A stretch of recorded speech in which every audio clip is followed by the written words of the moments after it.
Shalom, shalom. Shalom. He's the brother for GMS New Orleans. Before we get started, I'd like to give all praises and honor and glory to Yahweh, Ba'ashem, Yahweh, Ba'ashem, and double honor to those great millstones where we learn from, to the apostles and the elders of great millstone. And one thing about it, that we know that, we're very close to the end. How do we know that? We see that the end is being manifested right before our eyes. We seeing that rumors of war. We seeing, all sorts of different calamities and catastrophes all around the world simultaneously. And also, we seeing a lot of talk about this election, about DJ Donald Trump, what he keeps talking, speaking great words, that what he's going to do, this deportation, saying that, he's going to make America great again. But we already know that America is it's constantly circling the drain. We're at the end of this man, rulership. That what Esau is the end of the world, which in fact is temporal world right now, what we're seeing right now. And Jacob is the beginning of it that follows. So, and we're very close. The signs of the times are here. Our salvation is very close that we yet believe. And one thing about it, man, we see UFO sites all across the world. Also, in the news the other day, they were saying that they're going to have a UFO hearing, about, tell you that, that about these having these different sightings and saying that, we're not alone or whatever. Like, we already know that we're not alone. We know that they are the eyes of the Most High, the angels of the Most High. And one thing about the royal vehicles of the Most High, which in fact, they beholding the good and the evil, Yeah, go ahead, man. Go ahead with that. This is the book of 2nd Esdras, chapter 9 and verse 1, and it reads, He answered me then and said, Measure thou the time diligently in itself. And when thou seest part of the signs pass, which I have told thee before, then shalt thou understand that it is the very same time wherein the highest will begin to visit the world which he made. So I can say real quick, the Lord visits the world through what? Through these different chariots, through these different calamities as well, man. These tempests, these different storms. Hey, they got storms in the Gulf of Mexico right now as we speak, man. That's right. And the Lord is visiting this place.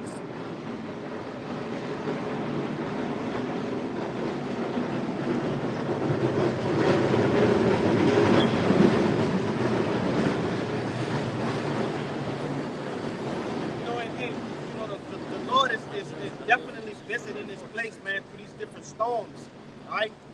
We've had over 5 different storms within the past 3 months, man. That's right. And I'm talking about cataclysmic storms that's causing death, destruction, mayhem. You want to say something? I want to say too, yeah, that's how we know we closely with things. You know what I'm saying? Because when they say measuring, it's a measuring stick. Hey, this word, this measuring stick, man. You know what I'm saying? Show you, hey, how close we are, to our day of our Lord. That's right. That's right. That's more. Verse 2, and it reads, Therefore, when there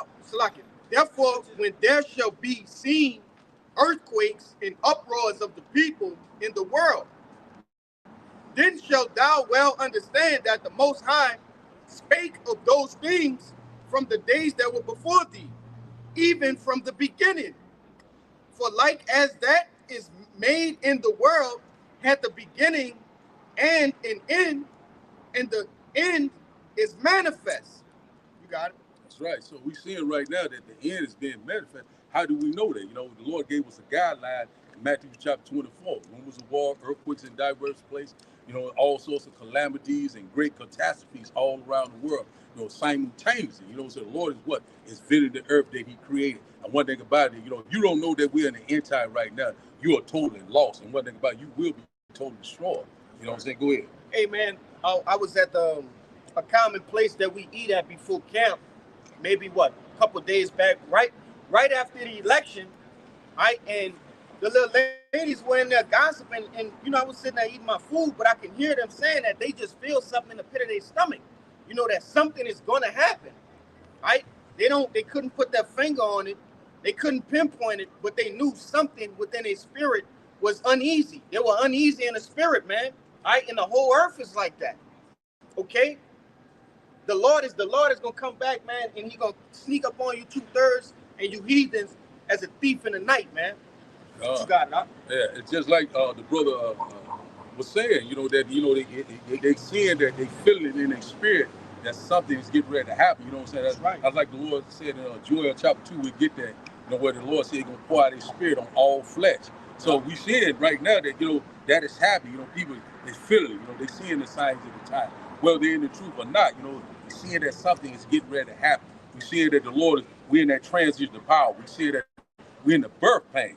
Right now we're living in some exciting times. Right. The Lord's getting ready to make it happen. And one thing about it, we know that famine of the word is fast approaching. We already seeing that these rumors of war are constantly, left and right. You know what I'm saying? Russia, is constantly warning America. We see that the U.S. constantly warning Russia, about, they don't want them to really get involved. And also we seeing that the Middle East is constantly heating up. So we're here. You know what I'm saying? People seeing it, right before our eyes. So go ahead with that, Joel.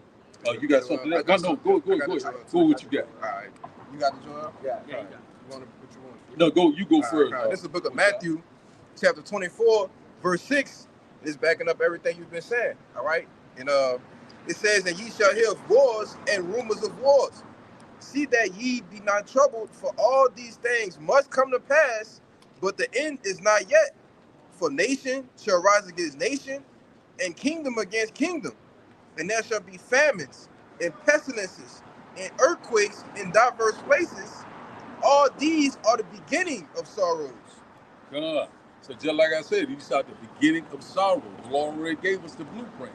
Rumors of war, earthquakes in diverse places. We see a nation arising against nation. And also we see that the nation is divided. It's already rumors of what? Civil unrest, civil war, right before our, sedition among men. So we seeing that, that they're getting ready to bring forth this new system, the NWO. We don't want to see it to come out with it because we know how YouTube get down. But one thing about it, we know that they're getting ready to transition over to a digital programmable, also implantable society. And MOTB is right around the corner. Merging man with machine. There you go. Merging man with currency. Yeah, if I could say, it's just one domino to have to fall, man. All right, we can see clearly that once this domino fall, that they could go ahead with their NWO. All right, we can see once this one domino fall, whether it be Trump, all right, getting unalived, all right, because this guy's speaking great things, man. Right. He's speaking things as if he's going to bring America back to the 90s, man. That's right. All right, but we know according to biblical prophecy, that's not so. You see, we see all of the signs of the times. We see everything that's shortly coming to pass, man. So we're in a period of peace and safety.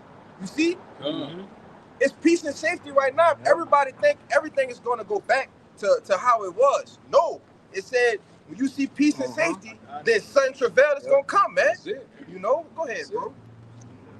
I got it for you. You want me to bring it out? You go ahead and bring it out. That's the book of 1 Thessalonians chapter 5 and verse 1, and it reads, "But of the times and the seasons, brethren, ye have no need that I write unto you. For yourselves know perfectly that the day of the Lord so cometh as a thief in the night. For when they shall say peace and safety, then sudden destruction cometh upon them as travail upon a woman with child, and it shall not escape." God. So that is about, so it's going to come a day when you're unaware, when you're not watching, when you're not redeeming the time watch, like a thief in the night. So one thing about that's why the Lord always say, watch, pray without ceasing. So we seeing right now that Donald Trump is constantly, speaking great words, saying he's going to bring peace. He's telling Putin that, to shut down this war between Ukraine and Russia, but he's not, he said, hey, damn what you talking about. So what did he do the other day? He put up photos of his wife, and Trump, he didn't say a word. So you already know that Trump is a puppet. So one thing about it, the Lord is going to bring forth these catastrophes, all these great disasters, and also he's going to bring it to a close and to an end. Go ahead, you got something? If I can say, it's beautiful because you have a lot of people who are at ease now that Trump is in office, right? They are very much at ease. They really feel as though America is about to be made great again. They actually believe that. If I could say, he's not even actually in the inauguration, all right? And even ain't happened yet. You see what I'm saying?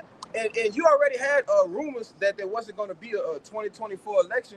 But who's to say? We don't know what could happen between now in the times of January, That's right, where they keep Sleepy Joe in them, man. God. You see, and what that's gonna cause? A civil uproar, civil unrest, man. This You got young the man. CIA even talking about we not letting them get in office, man. You Good. see, but this is what Jake need to be paying attention to, watching and being sober. You know, go ahead, bro. Got something for you. Yes, sir. This the book of Romans, chapter 13, verse 11. It says, and knowing that, it says, and that knowing the time, that now it is high time. Hey, he didn't say no time. He didn't say it's all right High time. No, time. it's high time, man. Go ahead. Says that knowing it is high time to awake out of sleep, for now is our salvation nearer than what we believe.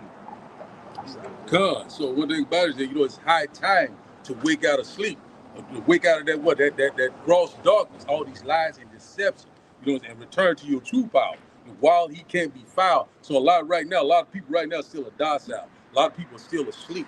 You know, still think that they're a good case. And one thing about it, you know, it's at the door. The Lord is getting ready to return. And one thing about it, we seeing that, you know, he's constantly bringing all these prophecies to pass left and right, one thing behind another, you know, just like a domino effect. You know, so we'll have a lot of people when you go to Ezekiel chapter 12 and verse 1, you know, they have eyes to see, but they see not. They have ears to hear, but they hear not. But one thing about it, you know what, spiritually. But see, one thing about it, we're here, whether they believe it or not. So the Lord said, let not the incredulity, you know what I'm saying? Hey, you don't trouble thee, you know, because one thing about it, the Lord is going to do these things. You know what I'm saying? But get that Joel chapter 2. Started around, I think around verse 22, where they say, you know, the Lord poured out 28. I got it. 28. I still got more for you. You got some more? Go ahead. First Thessalonians. Go with that first then. This First Thessalonians 5 and 4, and it reads, but ye brethren are not in darkness, that day should overtake you as a thief. Ye are all the children of light and the children of the day. We are not of the night nor of darkness. Therefore let us not sleep as do others, but let us watch and be sober. For they that sleep in the night and they that be drunken are drunken in the night. But let us who are of the day be sober, putting on the breastplate of faith and love, and for a helmet, the hope of salvation. So one thing about it is that, you know, wisdom and knowledge should be the stipend of the time. You know, we don't sleep in the night. You know, so one thing about it, we can see in the dark. You know, this light, this wisdom, this knowledge. And one thing about it, you know, a lot of people right now, you know, still, you know, thinking that everything will be all right. Still thinking have a sense of normalcy. Still thinking that they have time, but we have run out of time. The Lord's getting ready to bring forth these last plagues, you know, upon this earth. You know, death and destruction. We're at the beginning of sorrow. We're in that transition of power. A lot of people right now are constantly playing games, but all the games are about to be over. You know what I'm saying? One thing about it, hey, a lot of people right now still are not believing what the Lord said in Romans chapter 3. What is something to believe? You know, the Lord said, hey, it would be none effect. You know what I'm saying? The truth is going to be declared, whether we believe it or not. You know, so a lot of these 2/3 right now, the Lord's getting ready. Hey, you get ready to be obsolete. The Lord's getting ready to take your ass out. You're left and right. That's why that vision of spirit. You see a lot of these Eves, a lot of these wicked beta simps, you know, constantly being destroyed left and right. You know what I'm saying? Lord destroyed them left and right. All type of horrific death. I had did a lesson. I think about a week ago, where this guy, you know, he was on a job, and he was hauling asphalt. He was working on his truck, and all of a sudden, you know, he's working on a hydraulic line, and all of a sudden it malfunctioned, and all the asphalt fell upon him. You know what I'm saying? It, you know, burnt him alive. You know what I'm saying? It was a horrific death. Do anyone perish being innocent? You know, the Lord's bringing forth that judgment. You know what I'm saying? First, my judgment will start at the house of Israel. Get that. First Peter chapter 4 and 17. You know what I'm saying? Hey, the Lord bringing forth this judgment, man. We got to get ready. Yeah. It's the book of First Peter chapter 4, verse 17. It says, for the time has come that judgment must begin at the house of the Most High. And if it first begin at us, what shall the end of them that obey not the gospel of the Most High be? God. So one thing about it is that, you know, say, hey, you know, the Lord said, first my judgment will start at the house of Israel. You wicked Negro, you wicked Latino, you wicked Native Indian. The one, you know, some of them know that they're Israelite, but they still don't want to do right. The Lord's going to start at his house first. He's getting ready to purge out those rebels.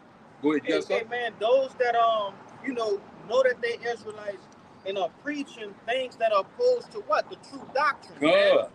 You know, you got a lot of guys out here who are just faking the funk, all right, taking that Judas purse, all right, who are actively and knowingly selling the Lord out, man, selling the men that are fighting, you know, right on the front line with them. They're selling them out.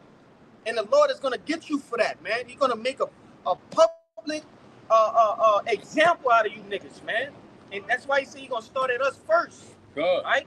You got it. And one thing about it, also, you know, with these 503C, you know, they selling out. You know what I'm saying? They constantly want to, you know, a lot of them knowing the truth, but they not gonna tell you that, you know, because they don't tuck the bag.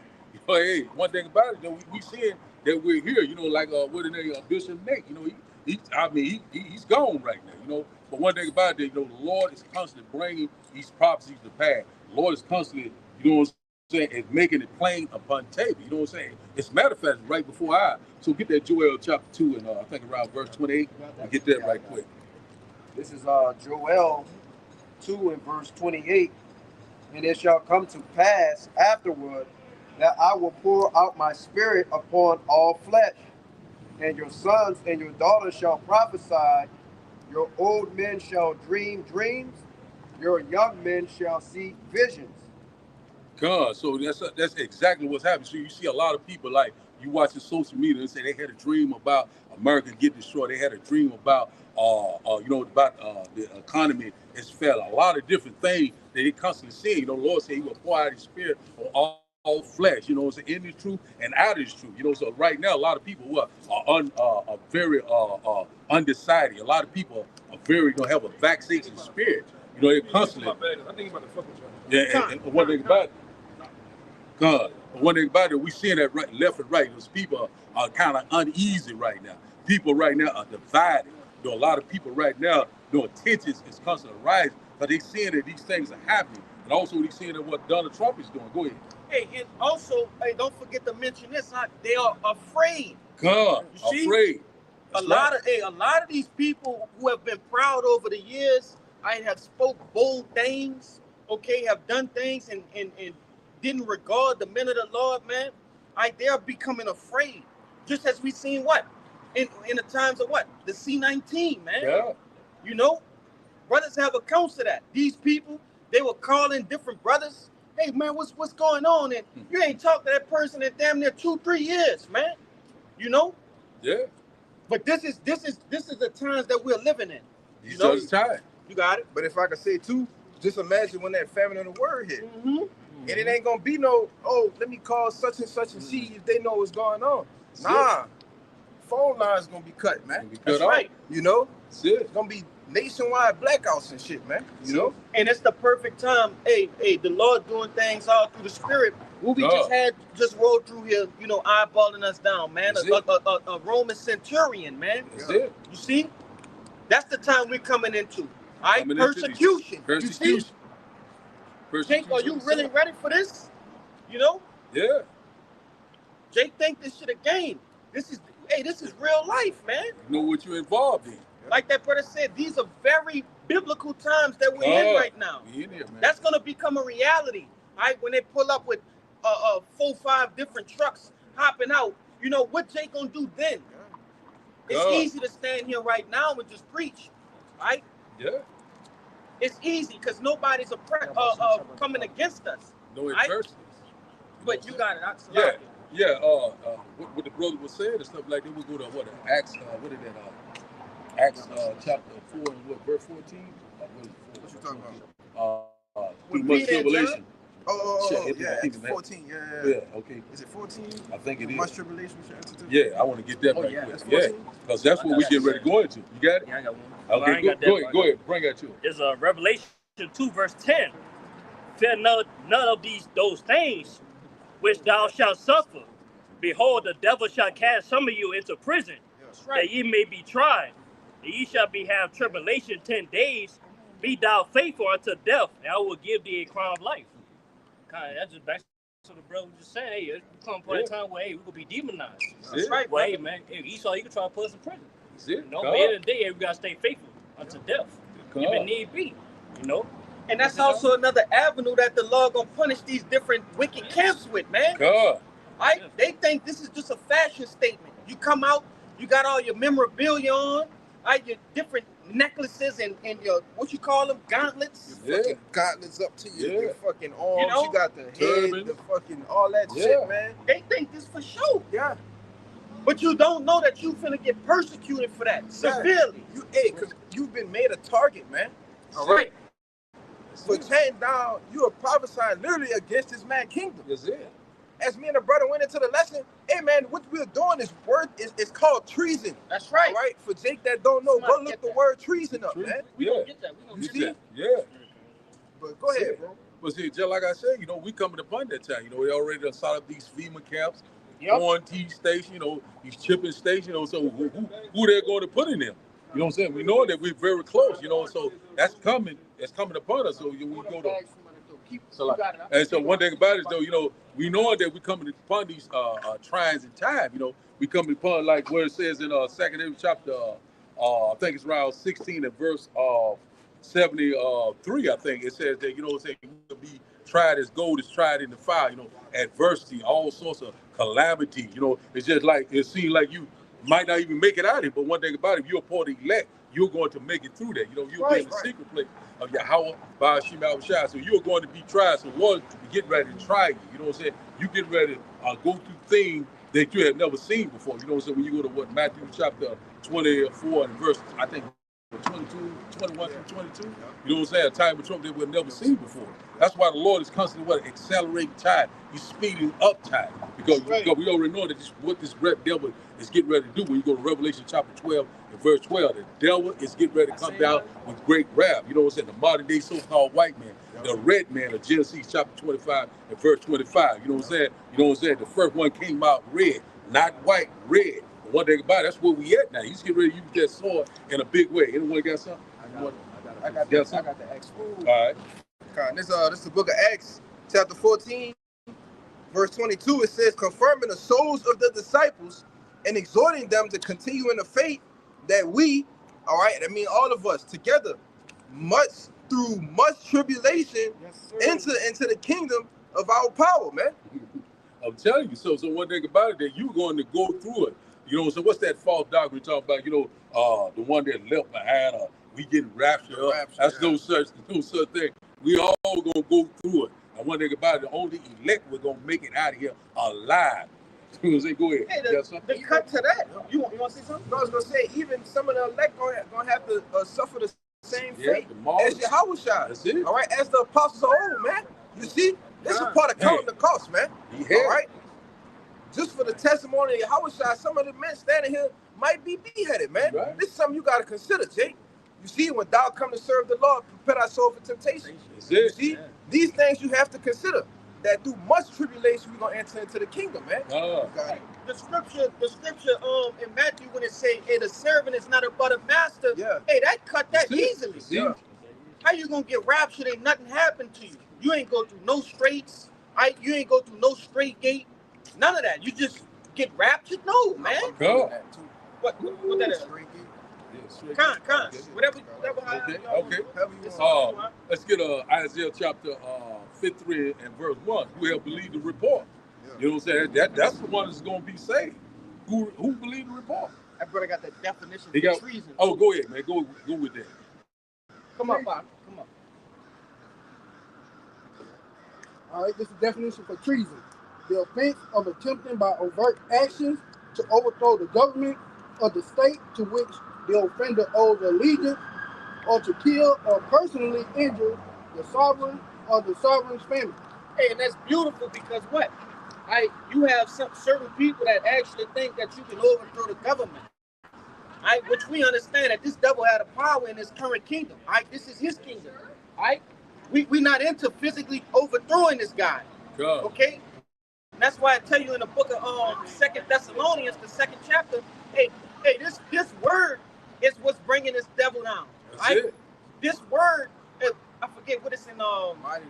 Pulling down the stronghold. Pulling down the stronghold. This word is doing that. We waiting on Yahweh to do that. You see, but in this devil knows that is the only thing that can actually bring him down. There's nothing else. No other country, no other God, no other deity. Only Yahweh by Hashem Yahushua, the one that we speak of, in these scriptures is the one that can bring this devil down, man. That's it. Hey, and you had that devil, what his name was, J. Edgar Hoover, the head, what is he, the head of the FBI? You had him say, man, we got to do everything we can, just roughly paraphrasing, to keep the Negro down. That's all right. You so-called Negroes, Latinos, and Native Americans, man, because they know once Israel returned back into their power, as it says in what's that prayer? What's that? Not prayer, Azariah. Judith, man.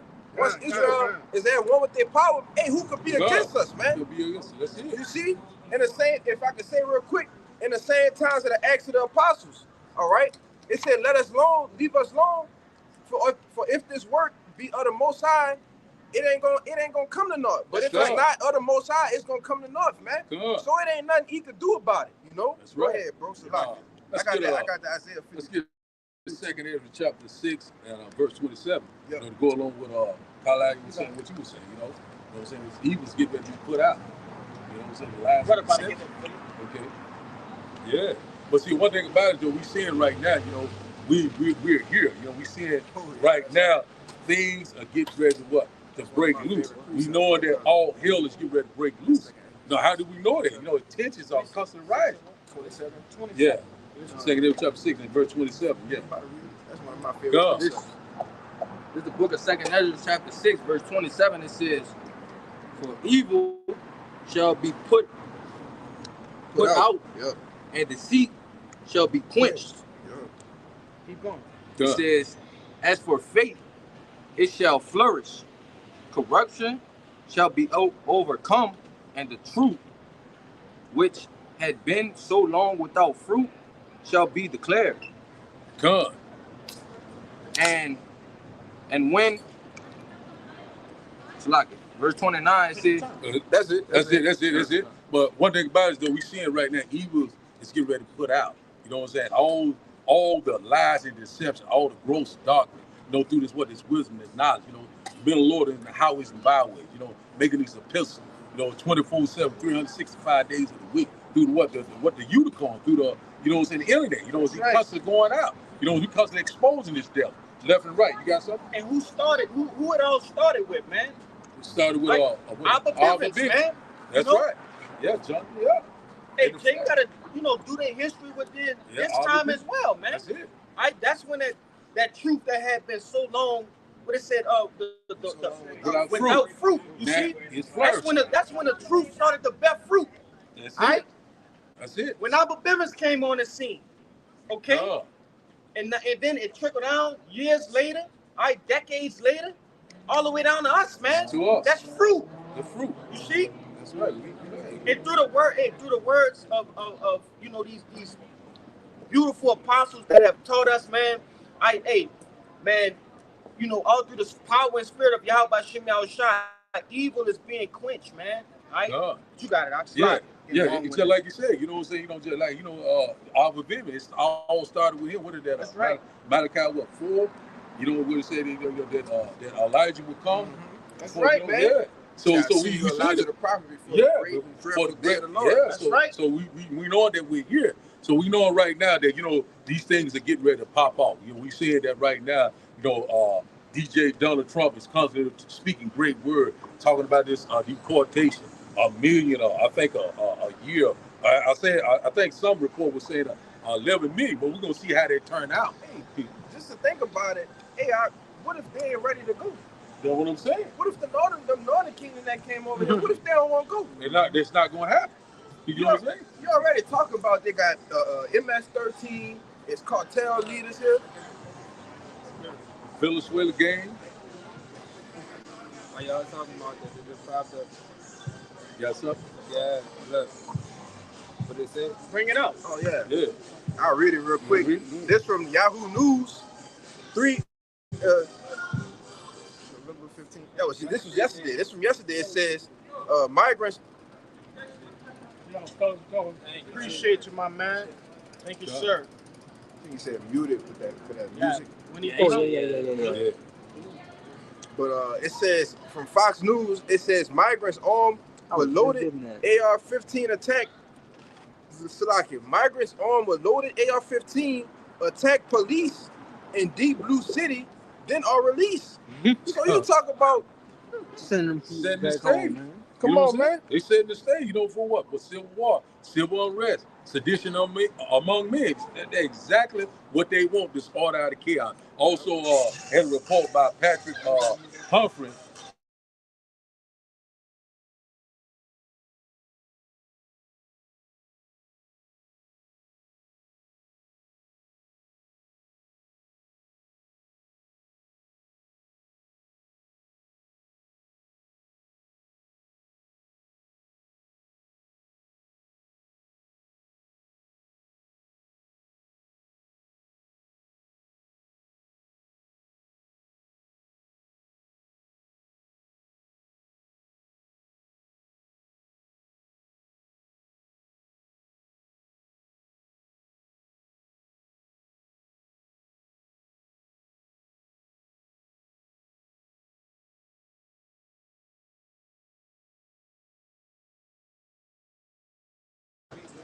Okay, yeah, just like I was saying, the report the brothers just brought out about these migrants and different things. You use these weapons and causing all sorts of chaos, across America.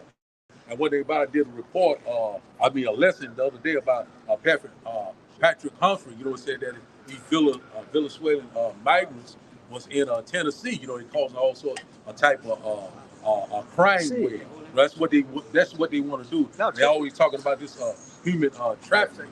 A lot of things that they're trying to accomplish, order out of chaos. And one thing about we already know that this, the devil is, trying to get that advantage.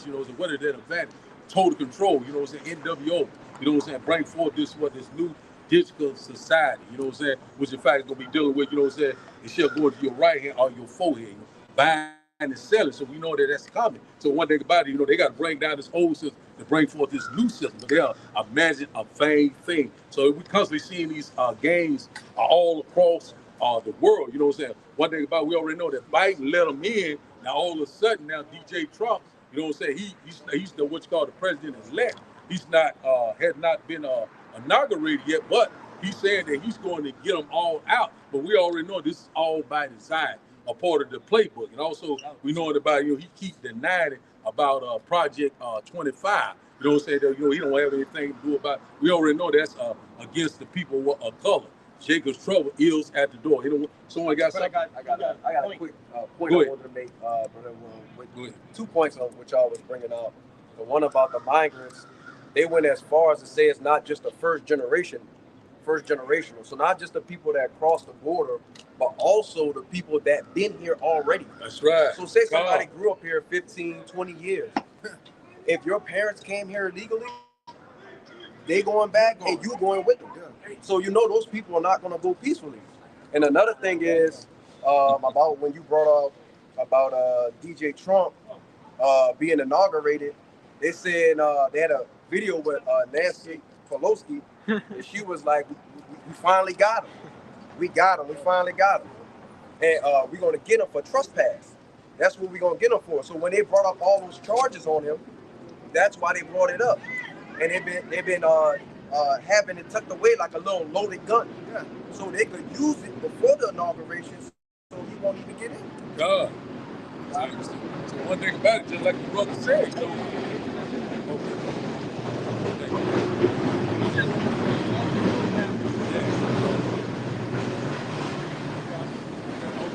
and just like what the brother Hezekiah was saying, that that people that are what you call naturalization citizen, they get ready what you call denaturalization. They don't care whether you came in or whatever like that, you had a family, whatever, or you was born in this country. But one thing about it, your parents, they came from wherever they came from. They say that you all is going to go, and also they're gonna look at whereby people of color. You know what I'm saying? They don't care whether they might look at us. Oh, you're a Jamaican, you're a Haitian. You know what I'm saying? How do they know? Right. You know what I'm saying? So we know that they get ready to come with that great rap. We know that Jacob Trouble is coming. You know what I'm saying? So we are very close at these times. You know what I'm saying? So this man is getting ready to bring forth all sorts of death and destruction. We know that this man, you got something? Go ahead. It's the book of Revelation, chapter 12, verse 12. It says, therefore rejoice ye heavens, and ye that dwell in them. Woe to the inhabitants of the earth and of the sea, for the devil is come down unto you, having great wrath, because he knoweth that he had but a short time. God. So one thing about it says, so the devil knowing that he has but a short time. And who is that devil? You know what I'm saying? When you go into that word in the blue letter, you know it's talking about what Babylon. You know what I'm saying? Deceiver. You know what I'm saying? You know someone, you know what I'm saying, that, you know what I'm saying, told against the will of Yahweh, by Shem Yahushua. So one thing about it, he's seeing right now that, you know, that these nations, you know what I'm saying, what this brick nation, they're constantly rising up. You know what I'm saying? We seeing that we at the, you know, at the end of the dollar, you know what I'm saying, the de-dollarization, the dollar, what? Dollarization. Yeah, de-dollarization of the dollar. It's a little tongue twister. But anyway, we see that we're here, you know, so all these nations right now, they're turning against America. You know, once was allied, now they're dealing with like Russia and China. It's already said in Ezekiel chapter 38 that Russia will be a god to these other nations. So we seeing that it's lining up just like clockwork. And also we know that the Lord is constantly what? Putting the chess pieces together. He's what? Gathering the nation. So right now we have a weak leader. And also we have another weak leader. You know, he constantly gonna bring forth this way, make America great again, this so-called white supremacy. But one thing about it, he's in for a rude awakening. You know, we at the end of this thing. You know, so we already know that he's in the fullness of his sufficiency. You know, let's get that right quick. Job chapter 20. Yeah, man. So we see it right now that this devil right now is getting ready to try to fill his belly. His agenda, his plan is go ahead. This is the book of Job, chapter 20, verse 22. It says, in the fullness of his sufficiency, he shall be in straits. Every hand of the wicked shall come upon him. God. So he gonna be in straits. You know what I'm saying? One thing about levels of what? Adversity. You know what I'm saying? It could be like a change rope. You know what I'm saying? Yeah, man, they gonna come against him, you know. So, you know, hey man, go ahead read it again. God, it says, in the fullness of his sufficiency, he shall be in straits. Every hand of the wicked shall come upon him. That's it. That's exactly what's getting ready to happen. So we seeing all these other nations, they are done with them. You know what I'm saying? The nations are angry right now. We see it right now. They done with all the policy and the democracy. You know what I'm saying? Go ahead. Someone got something? No, I just want to add to you, because when you go into that word, that wicked right there, the hand of the wicked, that's talking about the working class. That's it. All right. Even you, the so-called Americans that love this society, are gonna turn on the DJ Donald Trump, man, the president. All right, they're gonna turn on their own country, man. All right. Every hand of the wicked, which is the working class here in America. God. And what have they done? They've completely destroyed the middle class, man. God. You know. But it's a little more I got in here for you, though. Verse 23, it says, when he is about to fill his belly, the Most High shall cast the fury of his wrath upon him, and shall rain it upon him while he is eating. Right, he is eating. Yeah. So right there, you know, he's about to fill his belly. Talking, make her what? America great again. You're talking about, you know, this new system they get ready to put in place. We're here to help you. We're gonna make things better. You know, more jobs. You know, all sorts. You know, they get ready to bring forth this new digital society, this AI. You know, transhumanism. You know what I'm saying? This chip. You know, this coming upon us left and right. So we see it right now. This man is getting ready, you know, to lose his damn mind. You know what I'm saying?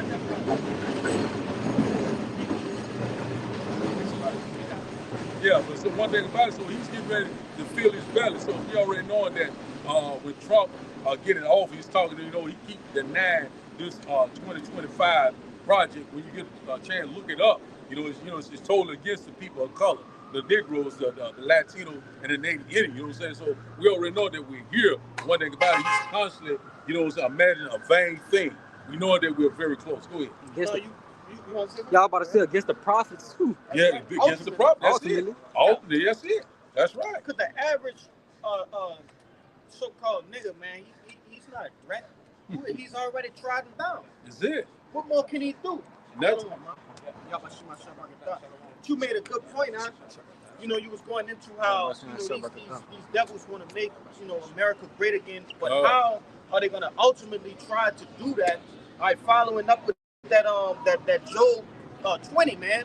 All right, because that's going into what? That RFID microchip. Right after they set up, you know, that New World Order, because the Lord is going to allow them to eat.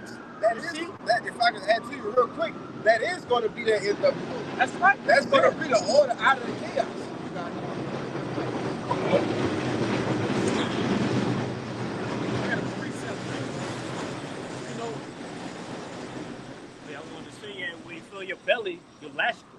know what I'm saying? Like you settled in a sense, man. Like you can't move, like you just ate. You like some days. Yes.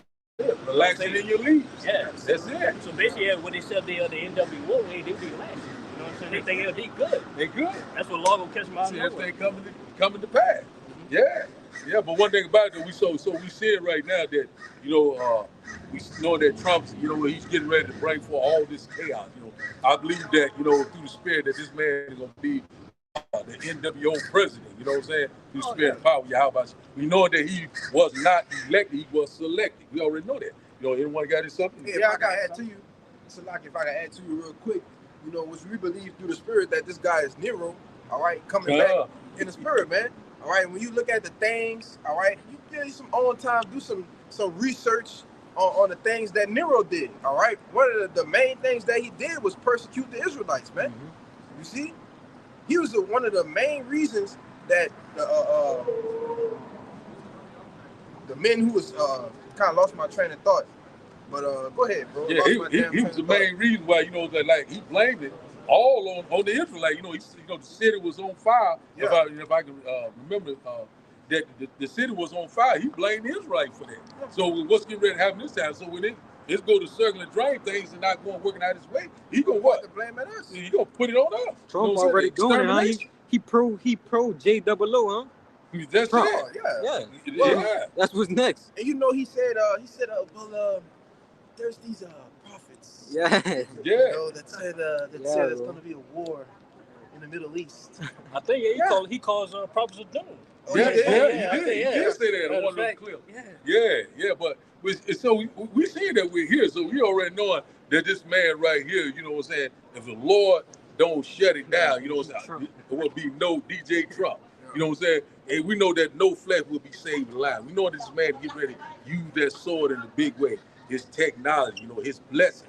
You know what I'm saying? It come from what? From Yahweh Baal Shem Yahushua. The Lord's going to return, you know, and take that sword out of his hand. You know what I'm saying? You know, hey, we see that we're here. You know, it's playing out just like clockwork. Anyone got something? Yeah, I got something. I wanted to bring this out. You know, some brothers was talking about it. Right? With this devil, he's you know, if you can't see that we're heading into the path of the New World Order, right? I'm not sure what to really tell you, right? What did Trump do? I'm gonna just read this. This is from CBS News.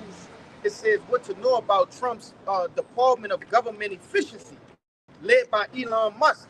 We all with Elon Musk is you know promoting what? Merging man with technology. You see what it says? What it's called the Internet of Bodies. You see, and this department is called DOGE. All right, DOGE. There you go. What is it? Oh, ain't that the spirit? That's the spirit. Come on, man. I read it now. Oh man, that's all the change. Come on, man. But it reads, Donald Trump is bound to reduce wasteful federal spending by tapping two billionaires. Tesla CEO Elon Musk and entrepreneur Vivek Ramsway, I guess that's how you say his name, to spearhead the initiative, which the president-elect is calling the Department of Government Efficiency, or DOGE. You got to understand, he about to take a lot of shit away, man. Trump is all for what? No pain, no gain, so to say. For lack of better words, he's gonna take a lot of shit away before he so-called makes America great again. He's gonna take away government assistance. So that means what? You N-dubs, all you N-dubs, you finna get shit wiped in your face, man. All of y'all went vote for this guy, which we understand that your vote don't matter.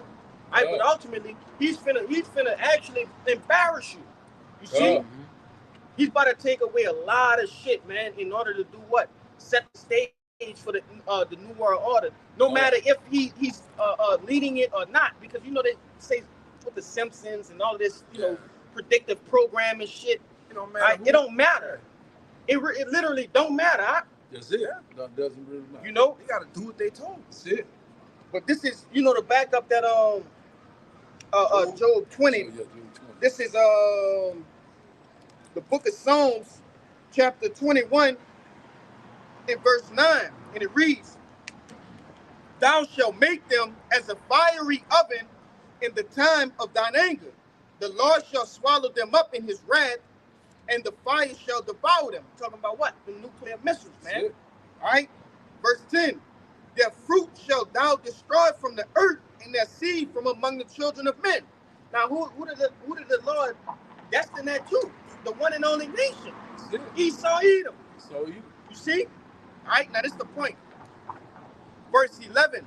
For they intend evil against thee, they imagine a mischievous device which they are not able to perform. God. You got it? So one thing about it, they're not going to be able to form their mischievous device, you know what I'm saying? You know, going into their agenda, going into their plan, you know, going into, you know what I'm saying, this MOTB. You know what I'm saying? Right. And one thing about it, you know, right when he's getting ready to feel his battle, right when he's getting ready to set it up, the Lord's gonna rain down those thermal IBCM missiles, you know, thermonuclear fire. I'm right here. It's in the Job. It's still in Job. Yeah. That's the spirit. Go ahead. I'm gonna read back at 23 and I'm gonna read down. Okay, come. It says Job 20 and 23. When he is about to fill his belly, the Most High shall cast the fury of his wrath upon him, and shall rain it upon him while he is eating. He shall flee from the iron weapon, and the bow of steel shall strike him through. It is drawn, it cometh out of the body, yea, the glittering sword cometh out of his gall, terrors are upon him.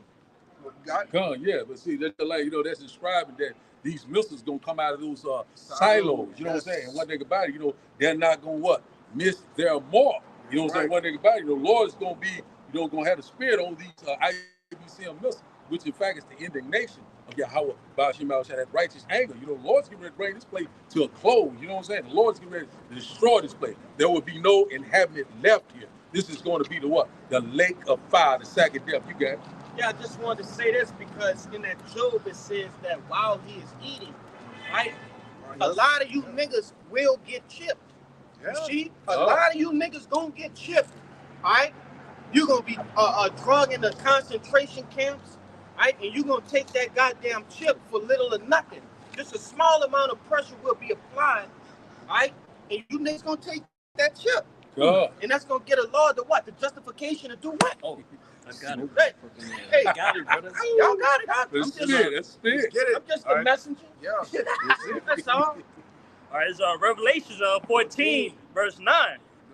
And the third angel followed them, saying in a loud voice, if any man worship the beast and his image, receive his mark in his forehead, in his hand, the same shall drink of the wine of the wrath of the Most High, which is poured out without mixture into the cup of his indignation, and he shall be tormented with fire and brimstone in the presence of his holy angels and the presence of the Lamb.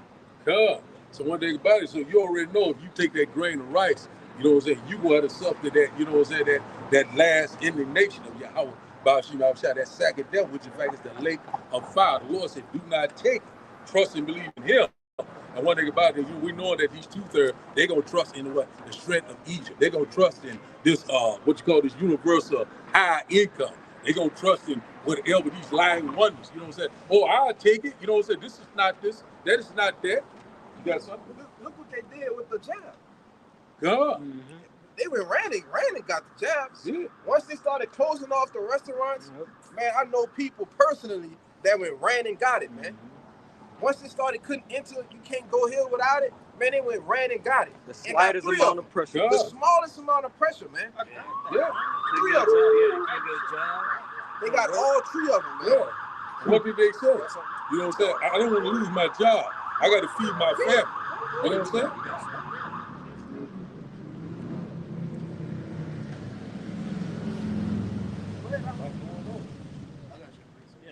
Good. This is the book of Sirach, chapter 27, verse 1. Many have sinned for a small matter. God. And he that seeketh for abundance will turn his eyes away. God. So just like you said, you know, hey man, a lot of people going, you know, accept things a small matter, you know, because, you know, they don't trust and believe in the Lord. They don't have faith. They don't have works. And one thing about it, you know, they're going to line up just like clockwork. You know what I'm saying? Yes, I'll take it. You know, so I'm here right here. I got to feed my family. I got to get my medication. You know what I'm saying? I got to, you know what I'm saying, have a sense of normalcy. But one thing about it, though, the Lord has said, you know, trust and believe in him. The one that saves your life shall lose it. life. You know what I'm saying? Remember what? Lot's wife. Go ahead. That's right, Yeah, turning back. Verse 2, as a nail sticketh fast between the joinings of the stones, so doth sin stick close between buying and selling. God. So that's the main thing. So in order to be a part of this new system is what? You're going to have to take it what? Under the skin. And one thing about a lot of these docile two-thirds, these wicked-ass Negroes, you know what I'm saying, Latinos and Native Indians, they going to take it. You know what I'm saying? I got to, hey, man, I got to live, man. I got to do this. I got to do that. I got to take care of my mortgage, man. I got to take care of my family, man. You know what I'm saying? I don't want to lose anything. One thing, you're going to take a loss on this side, whether you believe it or not. You know what I'm saying? The Lord said, hey, through much tribulation, ye shall enter the kingdom of heaven. So a lot of our people right now, you know what I'm saying, they ain't know what you call of this world. You know what I'm saying? They are constantly, go ahead. You got something? Y'all gonna say, yeah, it said sin do buying and selling. There you're buying and selling. Yeah. Because for one, you're supposed to worship the Lord. So by doing that, you worship Esau. That's right. You know what I'm saying? So what? I would say too, one thing, and another thing too, it's in the law, you're not supposed to make any cuts on your flesh. That's it. So y'all ought to get that, MOTV. That's right, the Quran. You gotta get cuts on your flesh. That's it. You have to. The Lord said, don't do it. That's the ultimate form of ownership, man. Yes, this devil is literally about to own you, Goyim, man. That's it. You know, you 2/3, man, and the rest of you heathens. You know. That's right. So that badge of servitude, you know, so Esau trying to make ownership of you. He's trying to really put you back into slavery. Once again, he's constantly imagining that thing, you know, but one thing about it, he's in for a rude awakening. And one thing about it, you know, when people see that they can't buy food, they can't buy medical supply, they can't buy things for their children, whatever, their wives, you know, they're going to lose it. You know what I'm saying? Oh, I'm going to take it. You know, this is not that. You know what I'm saying? He's here to help us. The Lord said, never trust thy enemy. You know what I'm saying? Hey, man, we here. You know what I'm saying? But see, a lot of our people right now, they ain't going to believe until what? What is it? Proverbs chapter 1, around verse 27. They shall seek me early, but they shall not find me. You know what the Lord said? I shall laugh at your calamity. What the prophets? You know, so we coming upon that time. You know, all this wickedness and deceit and lying, all these things get ready to be a thing of the past. The Lord is removing the covering cast. Yes. Isaiah chapter 25 and verse 7, you know what I'm saying? This mountain, what mountain? You know, mountain going into what? The government. You know what I'm saying? Yeah. Hey, man, the Lord's getting ready to do a mighty work. Yeah. Gee, man, hey, man, y'all got something? Yeah. Let me stop. Let me go ahead. Y'all wrong with it. Isaiah 36, once in verse 6, I'm going to get verse 5. It says, I say, sayest thou, but they are but vain words. I have counsel and strength for war.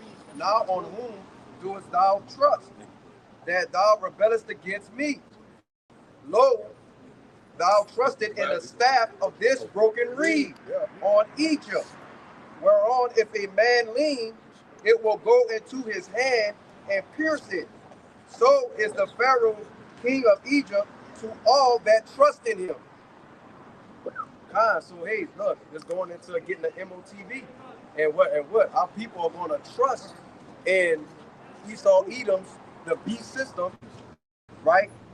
You know, making him their covering, right? And take it as soon as it be offered. You know, they really the TV itself is like a shrine to them, and they worship it. So what comes out of the TV, they just believe it. They just do it. That's right. Yeah. Good. And it's in the scripture it says a broken reed. When you look up a broken reed, it looks exactly like that needle. Yeah. That's gonna be that nail. Oh. That's gonna be on that chip, man. That's it. Palisade. The palisade. I believe that's a term for. Good. She'll go into your way. The term for that what you call it, man? That you jab with? I think it's palisade. Palisade. Yeah, palisade. Rampart. That's right. Yeah, rampart. Yeah. Right. This brother got a precept. And you. Go ahead. I'm gonna let y'all bring out a few precepts. It's the book of Sirach, chapter 31, verse 6. It says, gold had been the ruin of many, and their destruction was present. Verse 7, it says, it is a stumbling block unto them that sacrifice unto it, and every fool shall be taken therewith. That's right, because the majority of these people are fools, man. Like going into what that brother was saying, like they watching these different medias, social medias, different platforms, right? They're ruled and governed by money, man, by gold, like this brother just brought out. Right? Gold has been their ruin. You see, what's the modern day gold?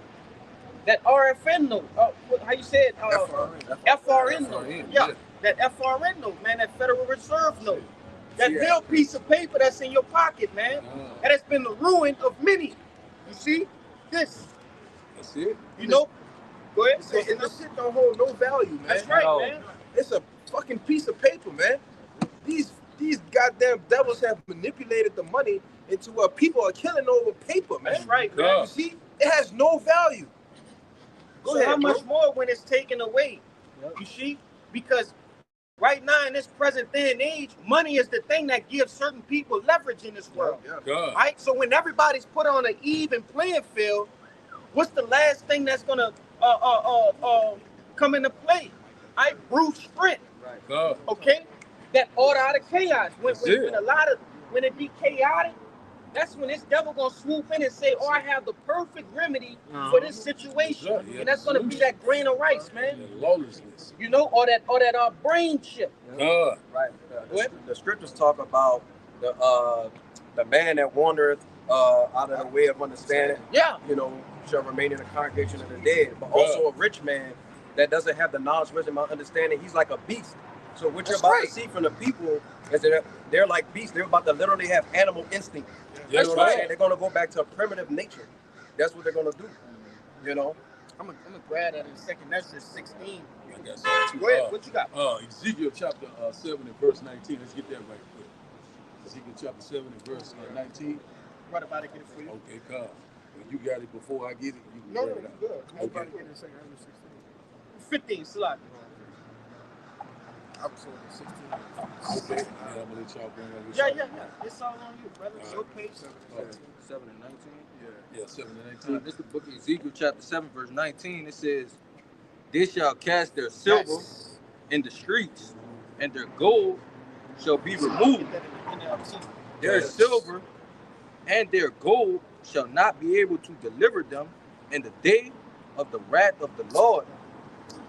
They shall not satisfy their souls, neither fill their bowels, because it is the stumbling block of their iniquity." Read in NLT. Yeah, this is the same scripture, Ezekiel 7 and 19 in the NLT. Then it reads, "They will throw their money in the street, tossing it out like worthless trash. Their silver and gold won't save them on that day of the Lord's anger. It will neither satisfy nor feed them, for their greed can only trip them up." You got it? So you see it right there, that greed will only trip them up. That's that stumbling block. You know, so a lot of people depend on this fiat currency, depend on this petrodollar. And one thing about it, we already know that the dollar is circling the drain. We know that the end of the dollar is the end of America. So right now, a lot of people say that, you know, they have a great wealth, you know what I'm saying? They doomsday preppers. But one thing about it, that's going to amount up to, not going to amount up to nothing in the day of the Lord. And one thing about it, if you're not a part of the elect, you are going to be totally destroyed. Yeah. You got something? Yeah. It's Proverbs 11 verse 4. Yes. Riches profit not in the day of wrath, Yes, but righteousness delivered from death. God. So just like the man said, you know what I'm saying? Riches is not going to profit a damn thing. You know what I'm saying? If you're not in this wisdom and knowledge, you know what I'm saying? Wisdom and knowledge should be the stability of time. So when you go into stability, it goes into faith. Yeah, man, if you ain't got faith, you know, you can have all the money in the world. You know, so you be a rich man. Can't you bribe be the Lord. a reputation. You know, it's not going to even matter. You know what I'm saying? So one thing about it is just, you know, a lot of people are in for a rude awakening.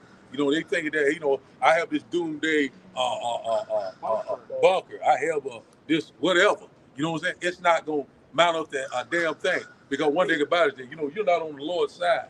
You know what I'm saying? You are going to be unalive. We'll put it like that. Hey, So we got something? if I can say, because a lot of you preppers, man, you really prepping for the elect, man. Ooh, All right? Ooh. Because the Lord said, my servant shall eat. There Hey, you man, go. you think you about to just be down there snoozing, chilling, while destruction, calamities, pestilences is going on, all right? No, man, the Lord is going to guide his men to those things, all right? He's going to cause something to happen to get you up out of there, man, all right? You are prepping for the elect, man, Yeah. all right? Go ahead. I'm about to back up with friends. There's Proverbs 13, verse 22. A good man leaving inheritance to his children, and the wealth of the sinner is laid up for the just. Yes. That's the main point. Man, that's right there. That's plain and simple. That's plain. Crazy. Bring it out. It said, like I say, the wealth of a sinner is laid up for the just. They just backing up what you said. That's Like all the stuff these heathens, these 2/3 Jason, they riches, they try to stock up, food and things like that. It's all for elect. That's it. That's all for the elect. Just like I think that's Isaiah chapter 65. We get there. You know what I'm saying? My servants shall eat; they shall be hungry. My servants shall be shall drink; they shall be thirsty. You know what I'm saying? They're gonna have a vexation of spirit. You know what I'm saying? Lord's getting ready to do, and He getting ready to deliver the elect. You know what I'm saying? In the time of trouble, we'll be in that secret place. You know what I'm saying? Okay, how that supernatural intervention is getting ready to come into play. The Lord is getting ready to protect us in ways that we do not know how. You know what I'm saying? Go ahead. If I could say Salaga from cutting you off, but He done it for the men of old, man. That's right. All right, the scriptures always tell you to look back. Look at the men of old. All right, what that's Sirach 2 and 10.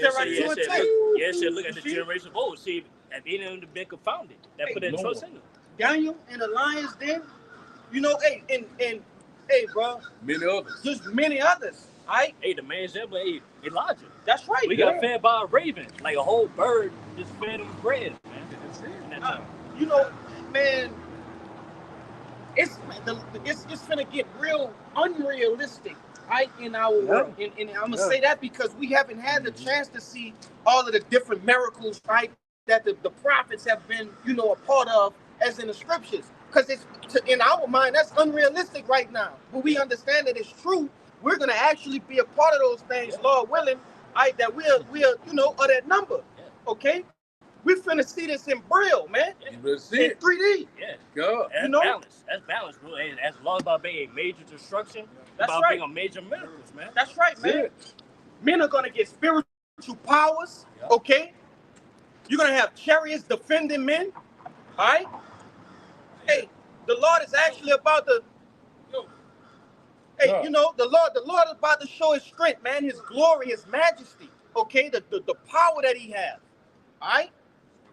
He's gonna show that in the earth, all right? Because this present age has not seen, all right, the true glory and the extent of the Lord's hand, all right? They haven't seen that. God. Okay, and He's gonna do it through us. Through us. You got it, Ox. To the man of the Lord. It's a precept that what he was just saying. I think it's in Habakkuk. I would do a thing your day. 1:5. Yeah, bring that out. That the spirit He brought me right there. Work. Yeah. And He's doing it now. He's doing it right now. Yes. He has pulled men from what? From different walks of life. That's right, Ox. That's a wonderful work. God. Brother said week in and week out, all across the globe, there's a million things that we could be doing right now on this Saturday night. I would say beautiful, but it ain't. No. Right? Because we're in hell. We're in right? hell. And it's a million things we could be doing, man. Right? But the Lord has us here doing His work. Right? Doing that dirty work. Right? Getting out. Just another thing too. Yeah, it makes it so beautiful. Hey, we nobodies to the world. That's right. Hey, we just working. We just regular people. That's right, man. We had to the Lord, hey, man. We major, man. God. You know what I'm saying? Brother got the precept. Somebody got the precept? Yep. God. This is Habakkuk 1 and verse 5. It says, Behold, ye among the heathen, and regard and wonder marvelously, for I will work a work in your days, which ye will believe not, though it be told you. Exactly. So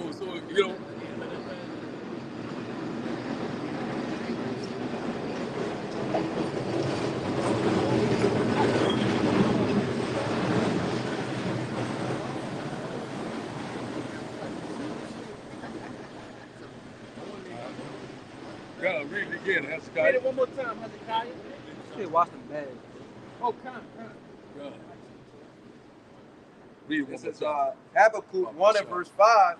Behold, ye among the heathen, and regard and wonder marvelously, for I will work a work in your days, which ye will not believe, though it be told you. God. So one thing about it, so the Lord is doing right now something that a lot of people don't believe, even the heathens, the 2/3. And one thing about it, even it has been told to them through the prophet. through the mouthpiece. You know, the men of the Lord standing in the highways and the byways, what? In great boldness. You know, they're constantly, you know what I'm saying, constantly exalting this place down each and every day. You know, we're doing something, you know what I'm saying, that they have never seen before. You got something? Yeah, if I could say this too, because when this was being brought out in the ancient world, we was already in a somewhat of know of what was going on, man. We knew the Lord, we knew who we were, all right, as Hebrew Israelites. You understand? Okay, we understood.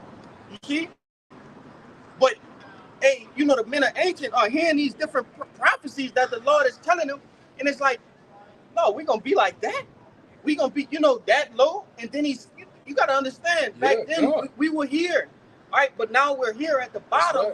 Right. We didn't believe that back then, but we believed it, if that made sense. You see? Yes, but right. You got it. Huh? That's just like, you know, just like backing up what the brother said, the spirit of the prophet is subject to the prophet. So you know, we here now, you know what I'm saying? And so one thing about it, that we knowing that right now that the Lord is getting ready to do a mighty work. We see that these prophecies right now, when you go to Habakkuk chapter 2, I think around verse 3, get there at the end, it shall speak and not lie. It's not tearing anymore. It's not baloney anymore. No more what? Vain divination. The Lord is constantly bringing it forth. You know what I'm saying? So in that day, they would know perfectly clear. I think that's Jeremiah chapter 23, I think around 19, or someone get there. I think. I got Habakkuk, go ahead, bring it out. This is Habakkuk 2 and verse 3. Start at 2. Verse 2. Yeah, start at 1? Okay. This is Habakkuk 2 and verse 1. I will stand upon my watch and set me upon the tower, and will watch to see what will he say unto me, and what will I answer? What shall I answer when I am reproved? Yeah, if I could say real quick, because how do we have the boldness to speak these things that we speaking? We understand the word of the Lord, but we also see that he's actually doing the things that he said that he's doing or was going to do. So that give us the boldness to do what? Stand here and prophesying his name. You see? You got it. Verse 2. And the Lord answered me and said, write the vision and make it plain upon tables. And what's the vision, man? All right, these different prophecies that these different prophets had received, man. All right, through visions of the night, through dreams, okay? The Lord has revealed certain secrets, all right, that aforetime that these men didn't understand, but now we understand them. Right. Just like this brother said, that the spirit of the prophets is subject unto the prophets, you see? Hey, we back in our lots, understanding the very same prophecies that we had wrote down in the ancient world. Okay, the Lord has given us the understanding to actually break these things down and understand them. Yeah, for the elect to hear. That's right. Yeah, make it plain. That's you see. Where? That he may run that readeth it. Verse 3. For the vision is yet for an appointed time, but at the end it shall speak and not lie. Yeah, because there's an appointed time for all of these things to happen, man, for different things to take place. It's even an appointed time for brothers to come in and out of the truth, man. Right? Because you got certain men that come in the truth at certain times. You'll think, well, damn, I told this man, you know, years ago about the truth, well, it just wasn't his time. You see? You got certain men that exited the truth. The Lord gave them a duration, right? And they're no longer with us. You see? But it's everything is set for a appointed time. So how much more the prophecies, man? Right? The different you know, things that the Lord had told us to watch out for. Okay? But that's why we can't speed up anything, because there's there's a month, a day, a year, a very second for things to happen. That's said measure. Yep, you got it.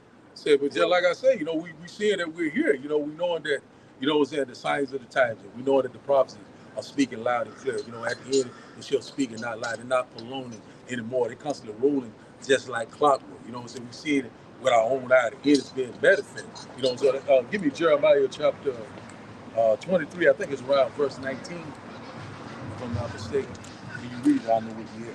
I think it's 19, if I'm not mistaken.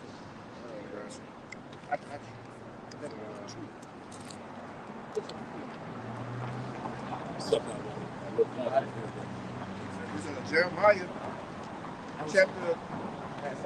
yeah, some more. Yeah, some more. Go ahead. Yeah, just a little bit. Just a little bit. Go ahead.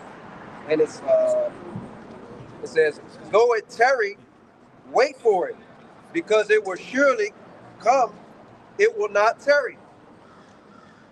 Yeah, it's just like you say, surely will come. So one thing about it, as it is written, it shall come to pass. And one thing about it, we see it right now, these prophecies right now, they are rolling, not tearing, they're not delaying, they're not prolonging anymore. Even though we know that the Lord was long suffering, but now he's bringing it to pass. He's making it clear, making it what? Plain upon tables. Yeah, Lord, see, he's showing the times, man, for the elect sake. That's it for the That's why, it. like, you go through the days at time, CAA times pass about fast, man. That's it. So you go for Monday, now Yeah. it's already Saturday already. That's right, Lord, accelerating time. Accelerating time. Because why? Lord doing that for the elect, He man. created time. He do what he want to do. Slow it down, speed it up. Lord don't change. But it was just January 1st, 2024. Now we at the end of the year. Yeah, but the end of the year just that quick. That's Blink crazy, of eyes. Man, we here. All right, bring up this Jeremiah 30. We're going to let Kalai get here. All right, this is the book of Jeremiah, chapter 23, verse 19. It says, I'm going to read 18. It says, for who has stood in the counsel of the Lord and had perceived and heard his word? Question mark. Who had marked his word and heard it? Question mark. Behold, a whirlwind of the Lord is going forth in fury, even a grievous whirlwind. It shall fall grievously upon the head of the wicked. For the anger of Yahweh shall not return until he have executed, until he have performed the thoughts of his heart. In the latter days ye shall consider it perfectly. So it's just like we were saying, you shall consider it perfectly. So the Lord is constantly making it plain upon tape. We see it right now. Hey, they speak. It's obvious and clear that we're here. A lot of people are still unbelieving, still scoffing and mocking. And the Lord is making it constantly, bringing it forth, left and right. Man, we're here, man. I'm so excited. So that whirlwind goes into these chariots. The Lord is visiting everything created. You know what I'm saying? The elect say. Go ahead. Nah, that's beautiful. You said that. You say you're excited, man, to see these things. That's gonna walk me into this very same precept, right? Because I'm gonna just read it. This the book of Matthew, chapter 13 and verse 17. For verily I say unto you that many prophets and righteous men have desired to see those things which ye see, and have not seen them, and to hear those things which ye hear and have not heard them. Right? And it's beautiful that brother in that spirit, and that's the spirit that all brothers should be in, man. Right? What time to be alive, man? Yeah, to be a prophet, that's to be right. a believer. You know what I'm saying? It's prime time, right? It's prime time to be in the spirit, right? Because this is the one in a lifetime chance, one in a lifetime opportunity, right, to be doing this thing, man. Right? There's nobody else gonna be able to do this after us, man. Lord willing, we stay and endure to the end. They won't have another chance. You see, that's why it's important for brothers to lock in and stay in tune with the spirit, man. But you got it, huh? I got some. Just back there, brother. It's Psalms 118, verse 23. This is the Lord's doing. It is marvelous in our eyes. This is the day which the Lord hath made. We will rejoice and be glad in it. That's it. We rejoicing. We're very close to the second coming of our Lord and Savior, our great deliverer. You know what I'm saying? One thing about it, the Lord said, I think it was 2 Corinthians chapter 4, I think around verse 15, whatever, our light affliction, just for a moment. You know what I'm saying? We get there. Yeah. Oh, yeah, that's it. Yeah. That's it. Yeah, so we're very close. So whatever you're going through, it's just for what? For a moment. So the Lord's getting ready to exalt us. The Lord's getting ready to put us back in our first estate. You know what I'm saying? Yeah, okay, you got it. God, this 2 Corinthians chapter 4, verse 16. It says, for which cause we faint not, though our outward man perish, yet the inward man is renewed day by day. God, keep going. For our light affliction, which is but for a moment, working for us a far more exceeding and eternal weight of glory. Yeah, that's what we're working for. That's what we're constantly doing the will of the Lord for each and every day. In the highways and the byways, making these videos of pistol. You know what I'm saying? But we already knowing that great reward is coming. You know what I'm saying? The Lord said the same day the door, when you go to Matthew chapter 24 verse 13, and he said, the same shall be saved. That is what the elect.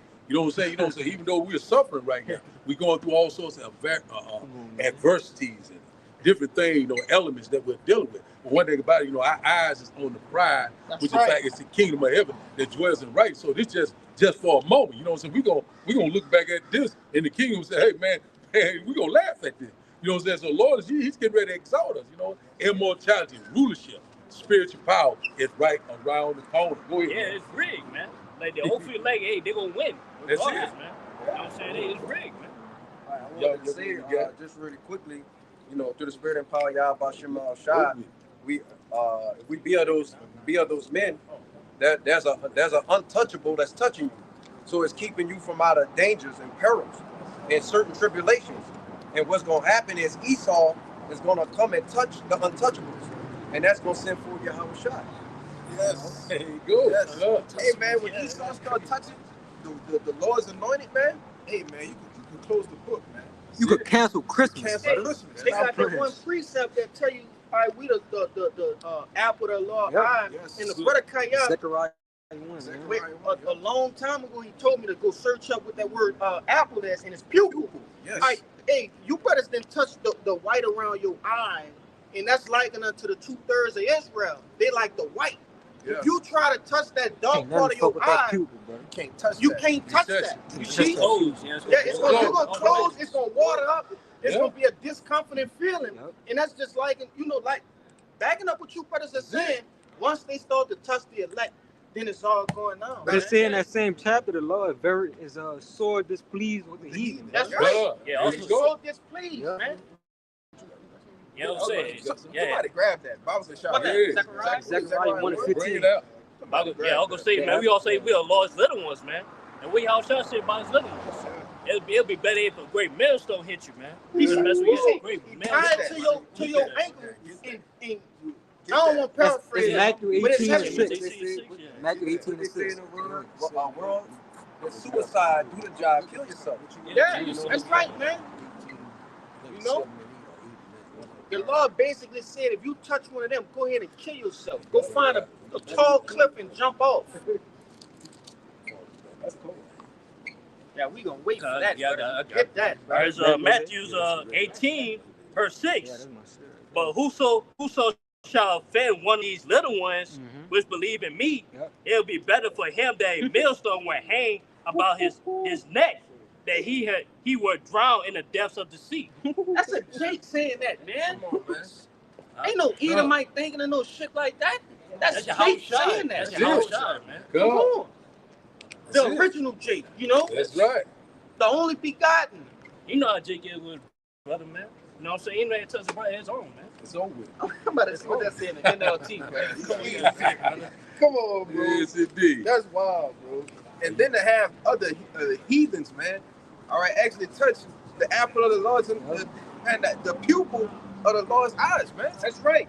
What do you think the judgment is gonna be for that, man? You know? That's heavy, bro. Yeah. But, I think Banah has something. He got that Zechariah 1. He got that He called for something. O'Connor. I'll bring it up. It's Luke chapter 18, verse 7. It says, and shall not the Most High avenge his own elect, which cried day and night unto him, though he bear long with them? I tell you that he will avenge them speedily. Nevertheless, when the Son of Man cometh, shall he find faith on earth? Oh, kind. And, you know, it says, shall not the Most High avenge his own elect, man? So even, you know, brothers that get put down, brothers that suffer torments, all right? That's right. Hey, man, Yahweh Shai, as it says in Wisdom of Solomon, the 15th chapter, you know, he gonna leap off the throne like a lion, man. Like a fierce man of war. You see? Go ahead. Like, yeah, I want to make an example. Like, it's like a child. You know what I'm saying? He gonna keep on, basically, like an example for a child. Yeah, basically, man, they gonna cry to their parents till they get what they want. You know what I'm saying? They gonna keep on begging them, man. Till that parent getting what they want, man. You know? Yeah. So that's the same day with us. Hey, we keep on crying to the Lord. We cry to the Lord daily, man, for the abomination thereof. Yeah, it said the innocent and the righteous complaining, the souls of the just complain continually, man. That's right. That's right. Yep. but that was it. That's a heavy I got that Zechariah 1. You said 1 in Yeah, 15? the sword displeased is the 15. The other one should be on the other side. The apple of the eye should be on the other side. Yeah, like It's 1 I'll read that one. Zechariah 1 and 15. I'm gonna let that go by. What you said, I?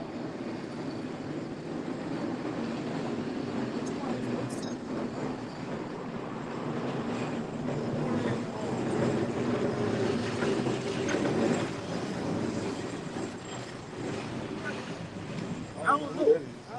And that's one of y'all bags? But that's probably that.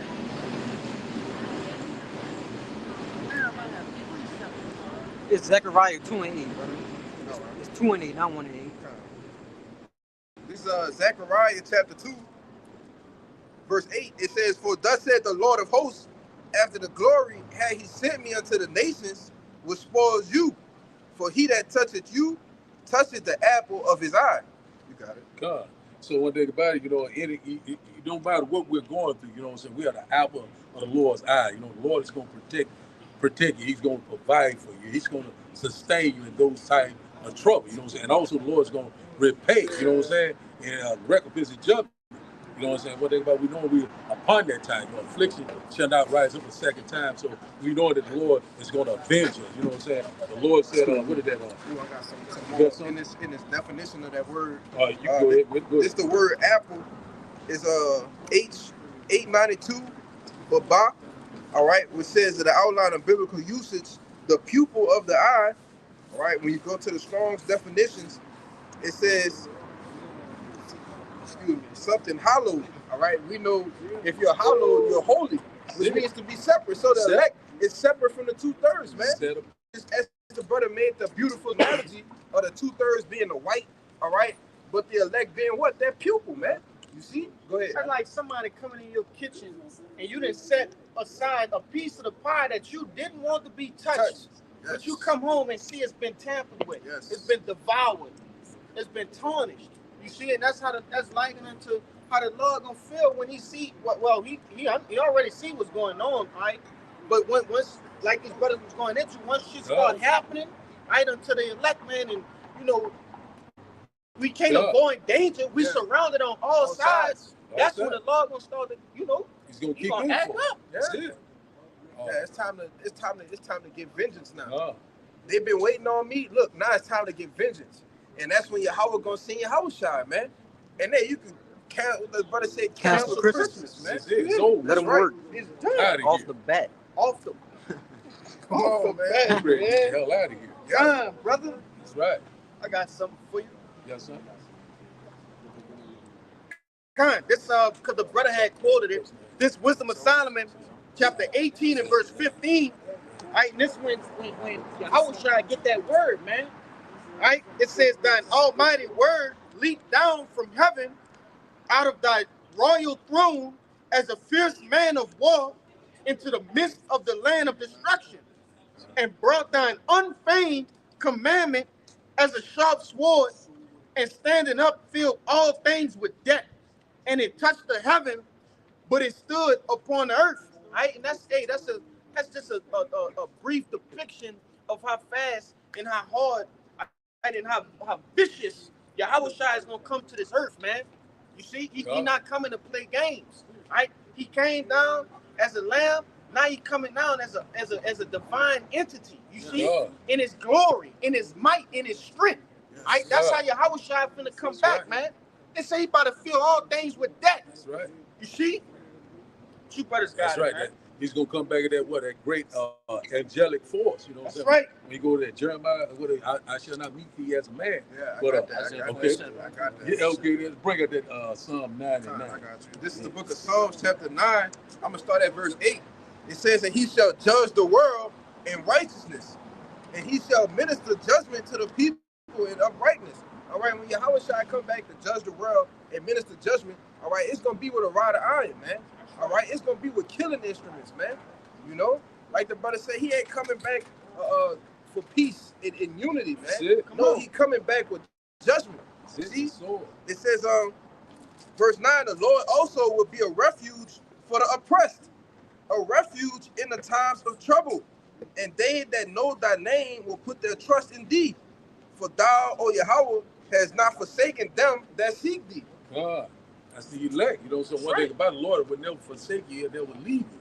Because one thing about it, you trust and believe in him. Yep. And one thing about it, the Lord is getting ready to show up and show out. That's the Lord's right. getting ready to show forth sir. his great glory and his great power. You know, the Lord's getting ready to introduce himself once again to these heathen nations, also these two-thirds. Yep. You know, they get ready to know the name of the Lord. Now, every tongue shall confess, every knee shall what? Bow down. That's right. Yahweh, by Hashem Yahushua.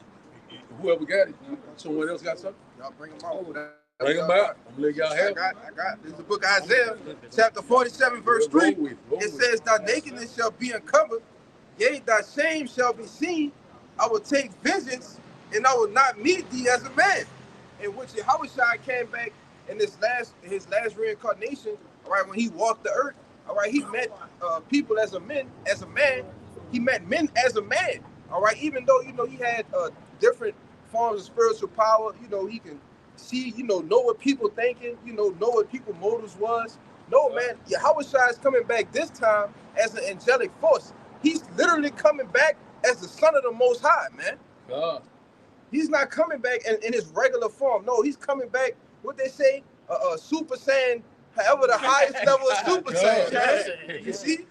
Super sad. That's it. That's right, Doc. Hey, just like the brother was saying, you know what I'm saying? When you go to what, Revelation chapter, I think it's 1, every eye shall see him. Yep. Oh, You know what I'm saying? Hey, the Lord gonna make his grand appearance, so it's not gonna be no type of, I don't believe that, I don't believe that.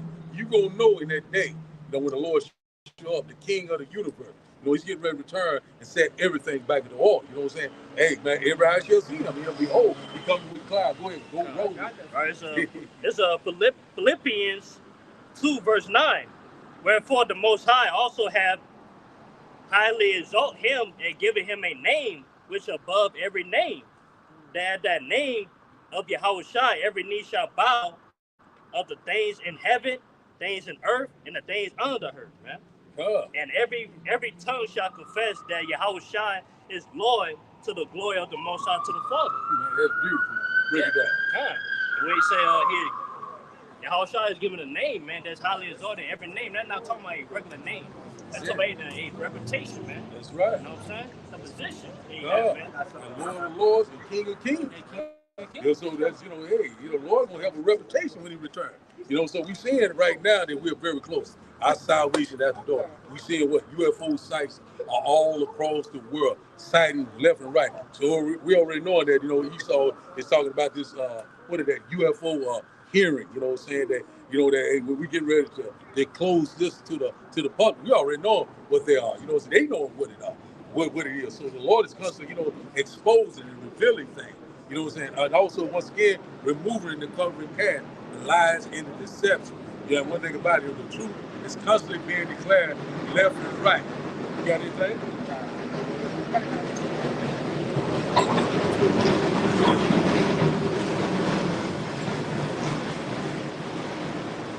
So backing up what you were saying, the return of Yahushua and the name too as well. This is Revelation 19 and verse 11. And I saw heaven open, and behold, a white horse. And he that sat upon him was called Faithful and True. And in righteousness he doeth judge and make war. His eyes were as a flame of fire, and on his head were many crowns.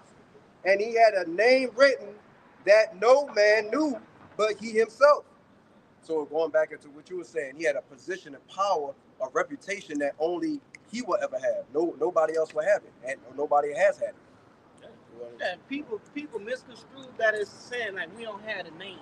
Yahweh Bashim Yahushua. They try to use that to say that ain't the right name. Nah, they don't even understand what name means. Name go back to what? Your reputation. Right? They say we'll get a name in the kingdom, man. Like, how we gonna call upon a name for salvation if we gonna get it in the kingdom? But on a flip note, they make people in their congregation get Hebrew names. So What's the point? this holds all through that. What we getting at? Right. I got something backing up exactly what you brought out. This is the book of Daniel, chapter 7 and verse 13, and it reads, I saw in the night's vision, And behold, one like the Son of Man came with the clouds of heaven and came to the Ancient of Days and brought him near before him. And there was given him dominion and glory and a kingdom that all people, nations, and languages should serve him. His dominion, the everlasting dominion, which shall not pass away, and his kingdom, which shall not be destroyed. Right? And just backing up what that brother had brought out. Right? Because the Lord about to take all the crowns from all of the different nations, man. Right now, it's a gamble for power. It's a contest for power. Right? Who's going to be the next world power? Right? On the face of the planet Earth. Right? You have different people that believe Donald Trump will be, Russia will be, North Korea, Kim Jong-un. You see, all of these different people and places, they believe that they're going to be next through war, right? That's why Yahweh is going to come through and just totally obliterate, right, those different armies, man, these different nations. That's why they got to come together and fight as one. I think he had something. Yeah, I got something. Go ahead. Yeah, this second Ezra 6, verse 9. For Esau is the end of the world, and Jacob is the beginning of it that follow it. So that just backs up the point. Hey, no nation is next, man. We next. That's it. The Israelites, man. So-called Negroes, Nigerians, Native Americans, man. We up next, man. Transition of power. Yeah, transition of power. Like, just, hey, Yahushua, he coming back in the angelic power. Hey, we coming back as the immortals, man. That's right. Immortal powers, man. Lord, hey, we will get the piece of the pie in the sense, man. That's right. Back up what he was saying, let's go to that transition power that Sirach, what is that, 10 and is it 10 and 8 or is it 10 and 10? 10 and 4? Yeah, get that. That transition power. That because of unrighteous dealing. 10 and 8? Yeah, 10 and 8 is what I thought. Let's get that right quick. And then back up what he was saying. So we're in that transition power right now. We're in the birth pain, you know what I'm saying? That's We're coming to the climax. You know what I'm saying? Esau and Jacob. Okay. This Sirach 10 verse 8. Because of unrighteous dealings, injuries, and riches got by deceit, the kingdom is translated from one people to another. See, so one thing about it, the kingdom translated from one people to another. You know what I'm saying? That one people was Esau, to the other is what is Jacob. You know what I'm saying? Jacob is the beginning of it that follows. So by what? Deceits and lies and deception, gross darkness, all sorts of abominations. You know what I'm saying? Hey, this is over with. Lord's getting ready to bring this to a close. You know, so we see it right now that we're at the end of this man's rulership. You know what I'm saying?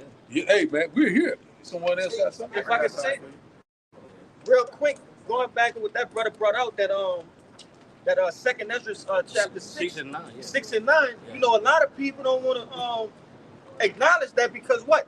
That ultimately pinpoint who Esau Edom is. Yeah. You see, when you pinpoint who is Esau Edom, then you can understand that what? That who's next? Who's next? Right? The so-called blacks, Latinos, and Native Americans. That's their kingdom is coming up next. That's right. You know? Yeah. But I know you had a precept, huh? Yeah. It don't matter. Go ahead. What the brother Raw had brought out. This is Revelation 11, verse 15.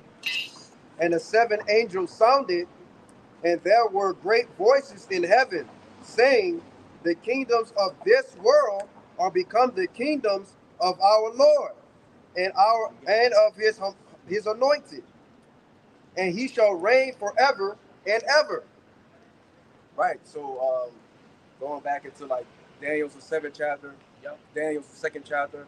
Hey, the Lord is gonna come back and crush these other nations, man. Yeah. And take over the world, and he's gonna use the Israelites, you know, the 144,000, the rest of the elect to do it. As the governing body. Yes. I got something back here. This is Daniel chapter 2, because I was holding that Revelation 11. You know, I was holding that. It's Daniel chapter 2 and 44. It says, and in the days of these kings shall the Most High, shall the power of heaven set up a kingdom, which shall never be destroyed, and the kingdom shall not be left to other people, but it shall break in pieces and consume all these kingdoms, for it shall stand forever. You know, and when Yahweh Shai come back, all right, that's why it's brother read in Revelation 11 and 15. The kingdoms of this world are going to be the kingdoms of our Lord, man. All right, why? Because what does the crown represent? Power, man.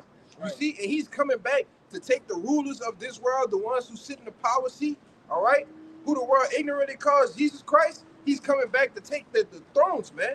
All right? He's coming back to take the crowns from the rulers of this world, man. All right? And he ain't coming with roses, man. He's coming with a sword. Swords, man. And fire, man. Go ahead, man. That's it. Yeah, so not only we up next, we lasting forever and ever, man. That's right. You know That's right. Hey, it said he's gonna break in pieces the kingdom, man. That's it. You see? Go ahead. And contrary to popular belief, what follows that, everything that this brother had brought out, is what? These so-called Edomites. These so-called white people, these Edomites, they're gonna be the basically the new Negroes, you see, of the next kingdom. All right? They're gonna be the slaves. What's up, brother? You know, they're gonna actually be the slaves, okay?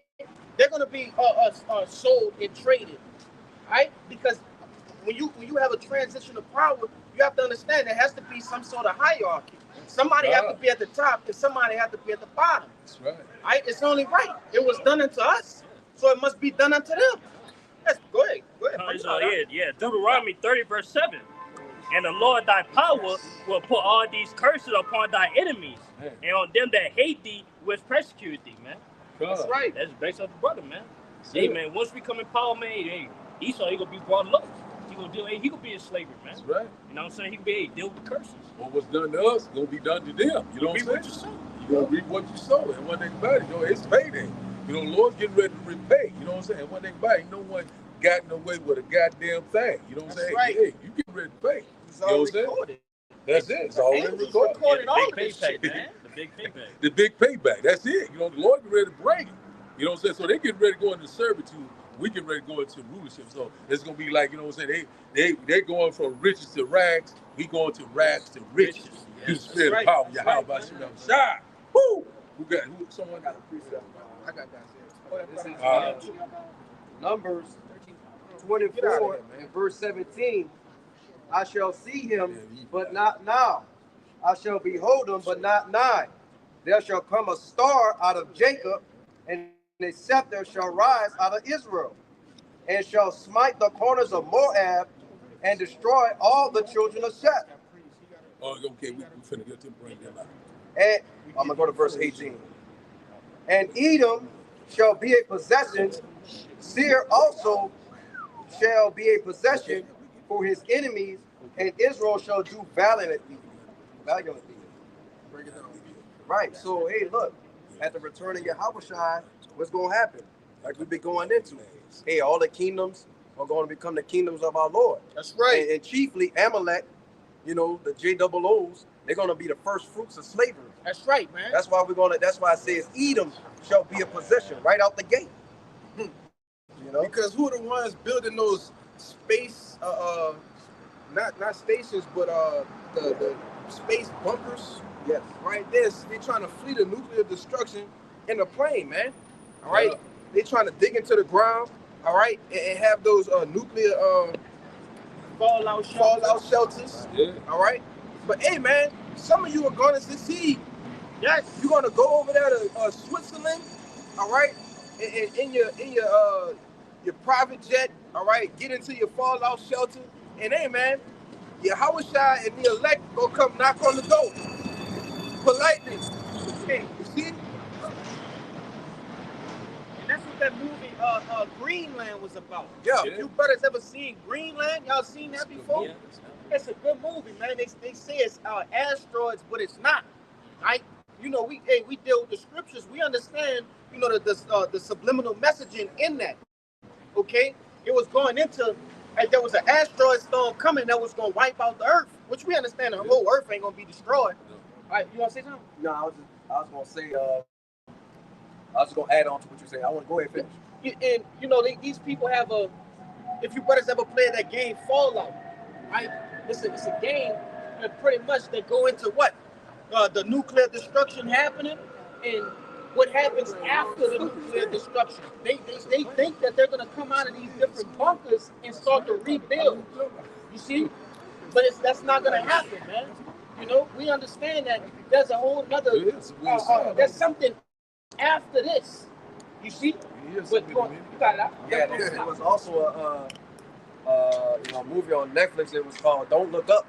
And there was a team of physicists basically, you know, going around saying, hey, man, look, we got a giant so-called meteor coming to hit the earth.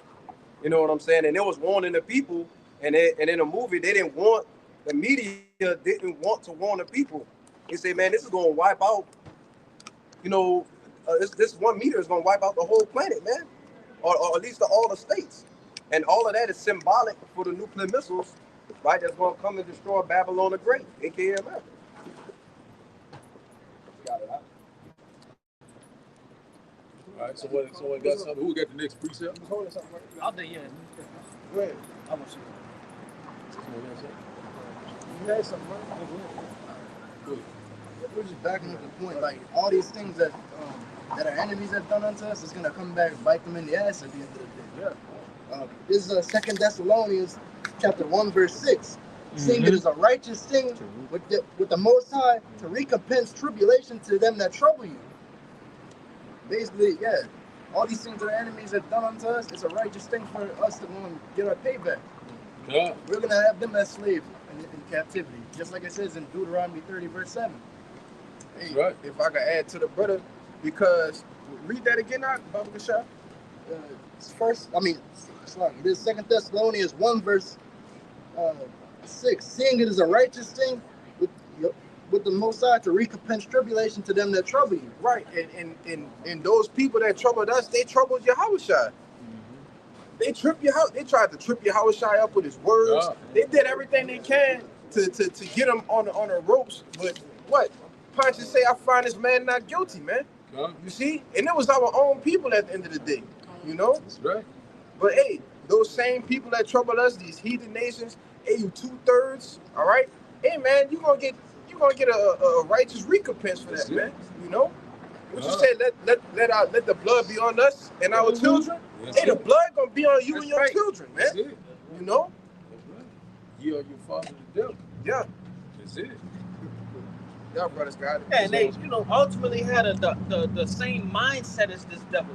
God. Right? There's a particular scripture that tell you that they have surpassed this The devil, deeds of the man. wicked, The man. deeds of the wicked. That's it. Right? So it's the Lord is totally justified, even though he don't have to be justified, but he still made it fair, right, by making you dumbass jakes do shit that pissed him off, man. Right? He's justified for doing what? Giving you to the dogs, right? Shit, I'm gonna grab it in Jeremiah 15, man. Yeah. Because hey, you deserve it, bro. You have run amok, right? Just like this goddamn devil. Right, real quick, this Jeremiah 15:1, and it reads, Then said the Lord unto me, though Moses and Samuel stood before me, yet my mind could not be towards this people. Cast them out of my sight, let them go forth. Right? And that's how the Lord feel about you niggas. Right? Hey, his mind can't even be towards you right now in the state of mind that these people are in. Right? You have switch hitters, right? Transformers, right? Adulterers, okay? All of these different sorts of people, man, the Lord not bothered with you. You see? It reads, verse 2, And it shall come to pass, if they say unto thee, Whither shall we go forth? I'm gonna let them go past.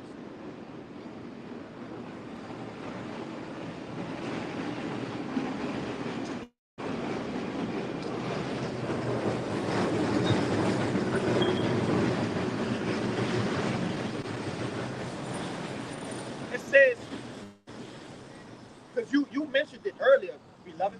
It says, and it shall come to pass, meaning that this is gonna happen. Right? When it say it shall come to pass, the Lord is telling you that that's something that's gonna happen. It will come. It says, if they shall say unto thee, whither shall we go forth? So just like you were saying about the family of the word, these people are gonna come unto us and do what?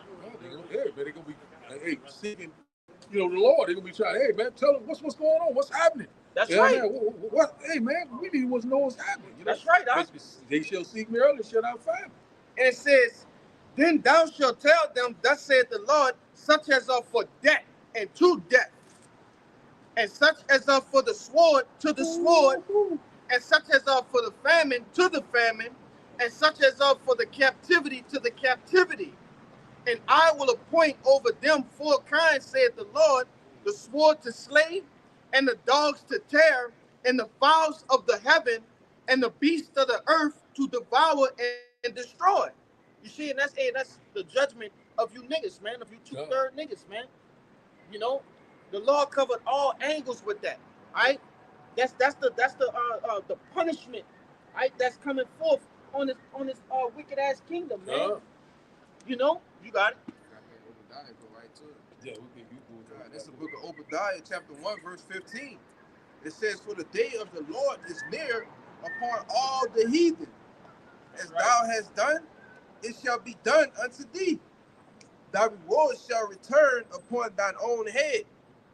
For as ye have drunk upon my holy mountain, so shall all the heathen drink continually. Yea, they shall drink, they shall swallow down, they shall be as though they had not been." Wow. So that's plain and simple. So one thing about it, you know, what was done to us is getting ready to be done to them.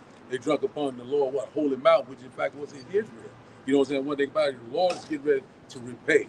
The Lord is getting ready to show forth, you know, his great power. You know what I'm saying? The Lord is getting ready to bring forth these prophecies left and right. We know that we're very close. The heathens right now rage.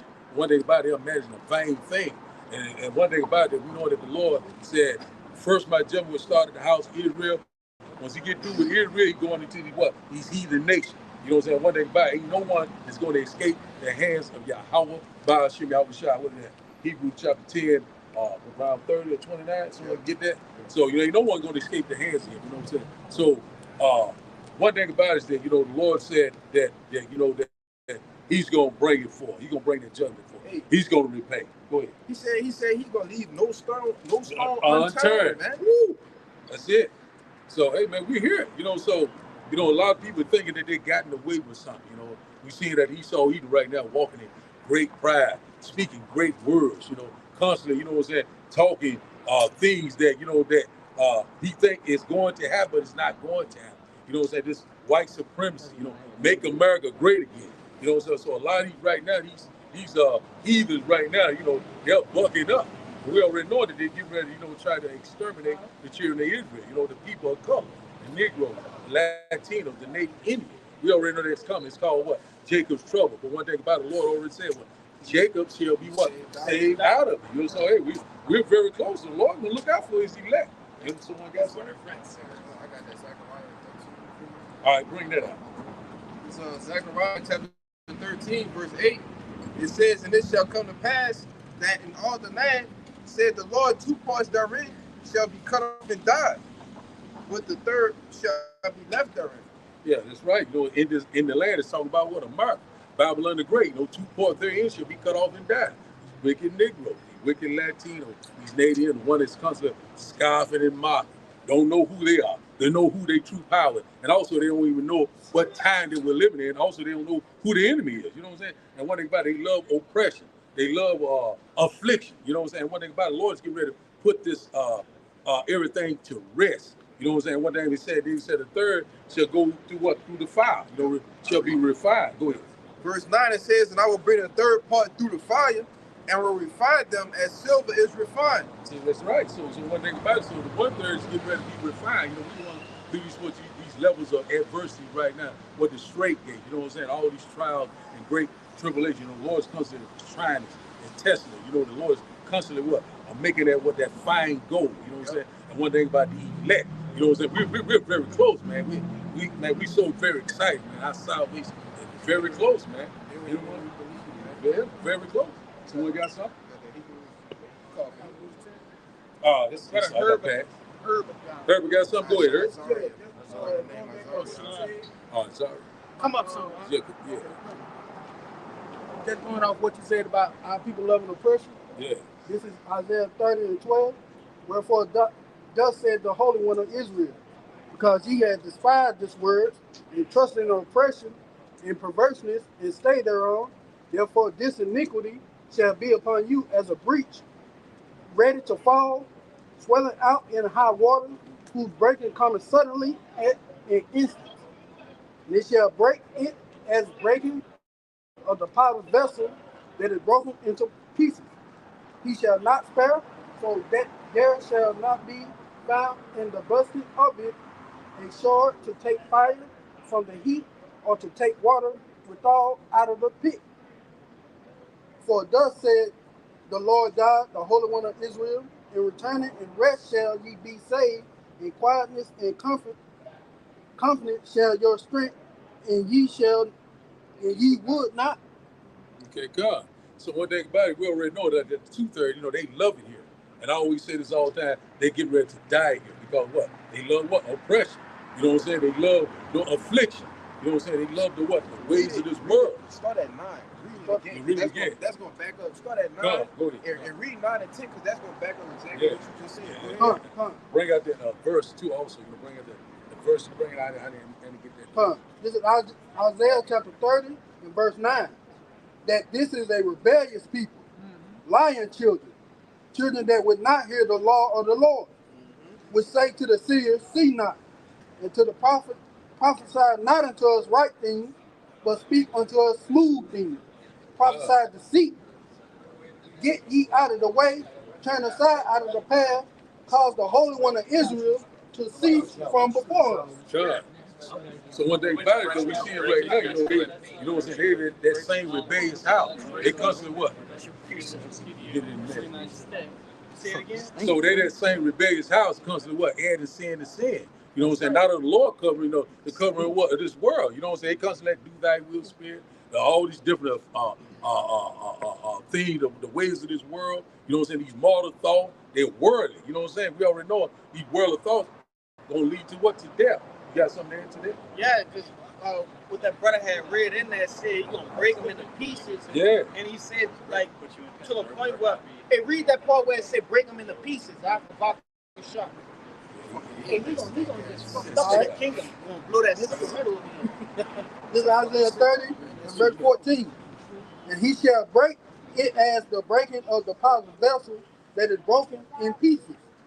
He shall not spare, so that there shall not be found in the bursting of it a shore to take fire from the heat, or to take water with out of the pit.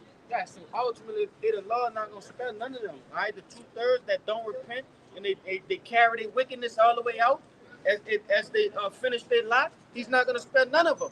All right, because usually when you break a pot or something, you have like a piece that's at least whole enough. All right, but he said he's going to break it. Oh, it's burned out already, bro.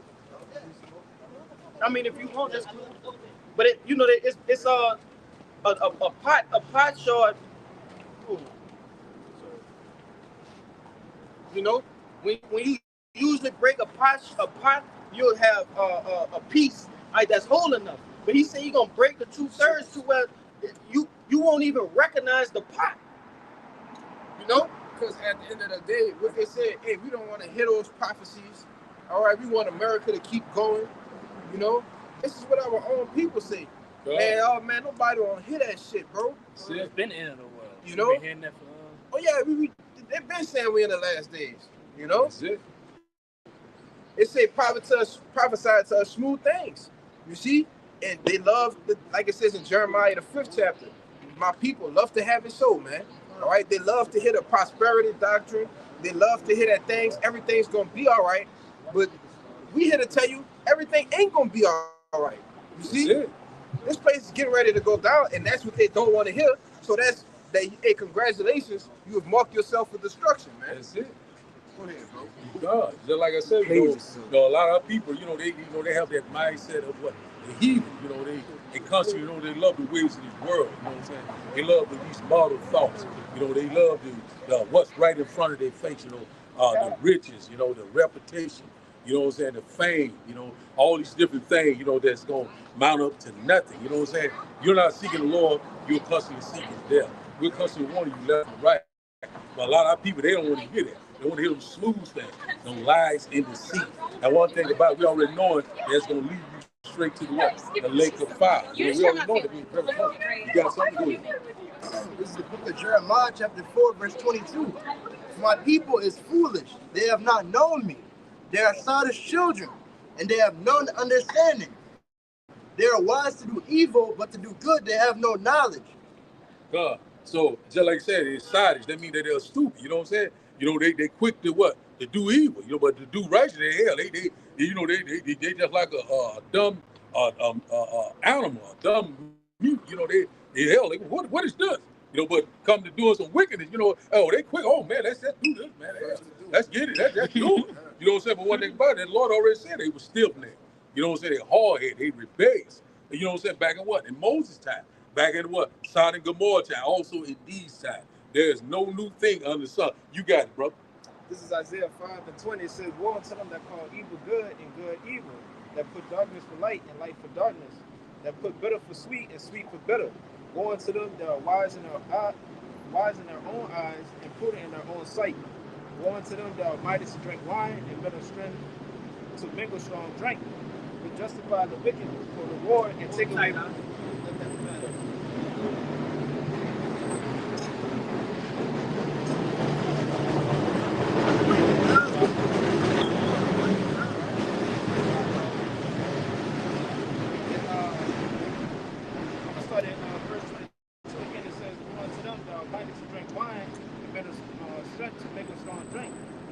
The wicked for reward and take away righteousness from him. So you know these jakes, these wicked 2/3, they like to do evil and put better for sweet and sweet for better. They like to do wrong but not know how to do right. And basically all the wicked shit, all the folly that's going on, it's a great thing. It's fun. But yeah, what we doing is whack or it's lame. Yes. Man. Yeah, but they call it good evil though. What it said? They call evil good and good evil. Mm-hmm. They calling this what we doing evil. You see? But it says woe unto you, all right? Which means destruction, man. Like I said, congratulations, man. You marked yourself for destruction. You played yourself, man. Hey, man, may the Lord bless you, dumbass, man. Go ahead, see, everyone is standing in their lot. Well, are you gonna be what? Get that? I think it's in Revelation. Unjust. You know what I'm saying? Are you gonna be just? You know what I'm saying? Are you gonna be righteous? Or are you gonna be unrighteous? You know what I'm saying? So hey, Lord, making clear this. We already know that Israel always had unbelievers and also had the belief. So that's where we at now. Everyone is standing in their lot. You know what I'm saying? So Lord ain't making no mistake. Your ass doing all this wild, crazy shit. You doing all kind of things that displease to Yahweh Shema Shah. You love wickedness. You love death. So go ahead, bring it out, man. I got you. Let me get this revelation out. Yeah, go ahead. This Revelation chapter 22, verse 10. And he said unto me, seal not the sayings of this prophecy of this book, for the time is at hand. He that is unjust, let him be unjust still. That's right. And he which is filthy, let him be filthy still.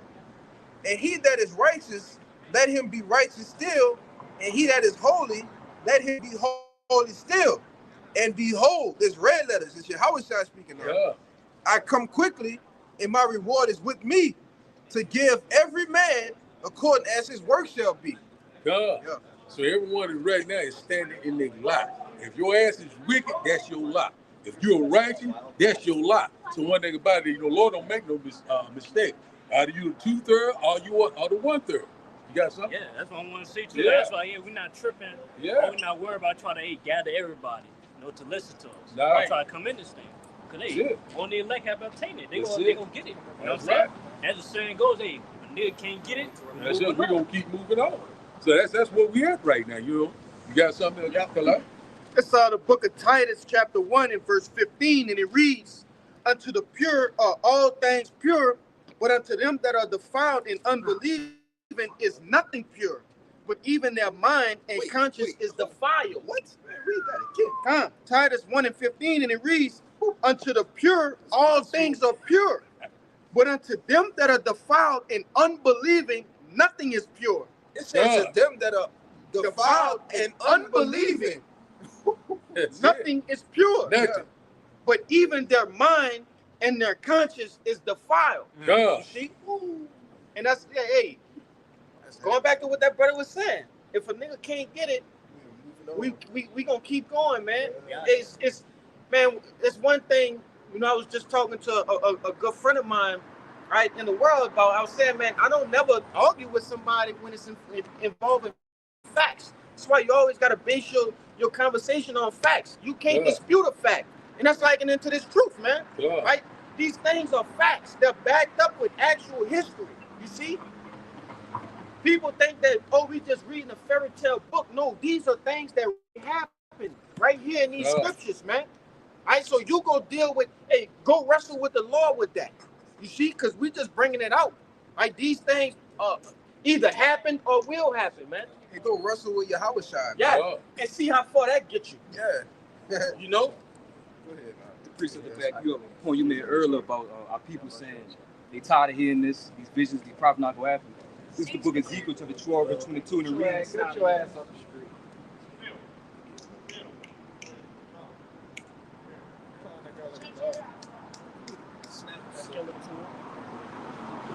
This is the book of Ezekiel, chapter 12, verse 22, and it reads, Son of a man, what is that proverb that ye have in the land of Israel, saying, the days will prolong and every vision filled? So back when this brother said about people tired of these prophecies, they tired of us saying these things repetitively. Oh, this not going to happen, that not going to happen. Y'all saying Revelation 13, 16 will happen, not going to happen. These things will come to pass. The Lord say, it's right here. I got verse 23. Tell them before, thus saith the Lord power, I'll make this proverb to cease, and they shall no more use it as a proverb in Israel. But say to them, the days are at hand, and the effect of every vision. Read it again. It's the book of Ezekiel, chapter 12, verse 22, and it reads, Son of man, what is that proverb that ye have in the land of Israel? Saying the days are prolonged and every vision filled. Right, and as we read earlier, Habakkuk, the 2nd chapter, the visions are yet for a appointed time. Right. Our people don't. What they say is, oh, the vision failing. Oh, they said this gonna happen. This gonna happen. It ain't never happened yet. Well, no, we read in Habakkuk, the 2nd chapter. Hey, goddamn, that the vision is there for a appointed time, man. He was a racist, man. Bust her ass on that. You just ran straight into that fucking pole, man. Go ahead, bro. Verse 23. Tell them therefore, thus saith the Lord power, I will make this proverb to cease, and they shall no more use it as a proverb in Israel. But saying to them, the days are at hand, and the effect of every vision. Yeah, so the days are at hand. And I just read in Revelation 22 and 10. You know, the end is at hand. The kingdom of heaven is at hand. All right? All things are at hand, man. You know? Yeah, Lord's going to show you, but you can tell you. Yeah. So I said, we ain't out here to fucking play, man. Hell no. Right. Go ahead, bro. That's it. I'll bring up that Romans chapter 1 and 28. This is the book of Romans chapter 1, verse 28. It says, and even as they did not like to retain them. It's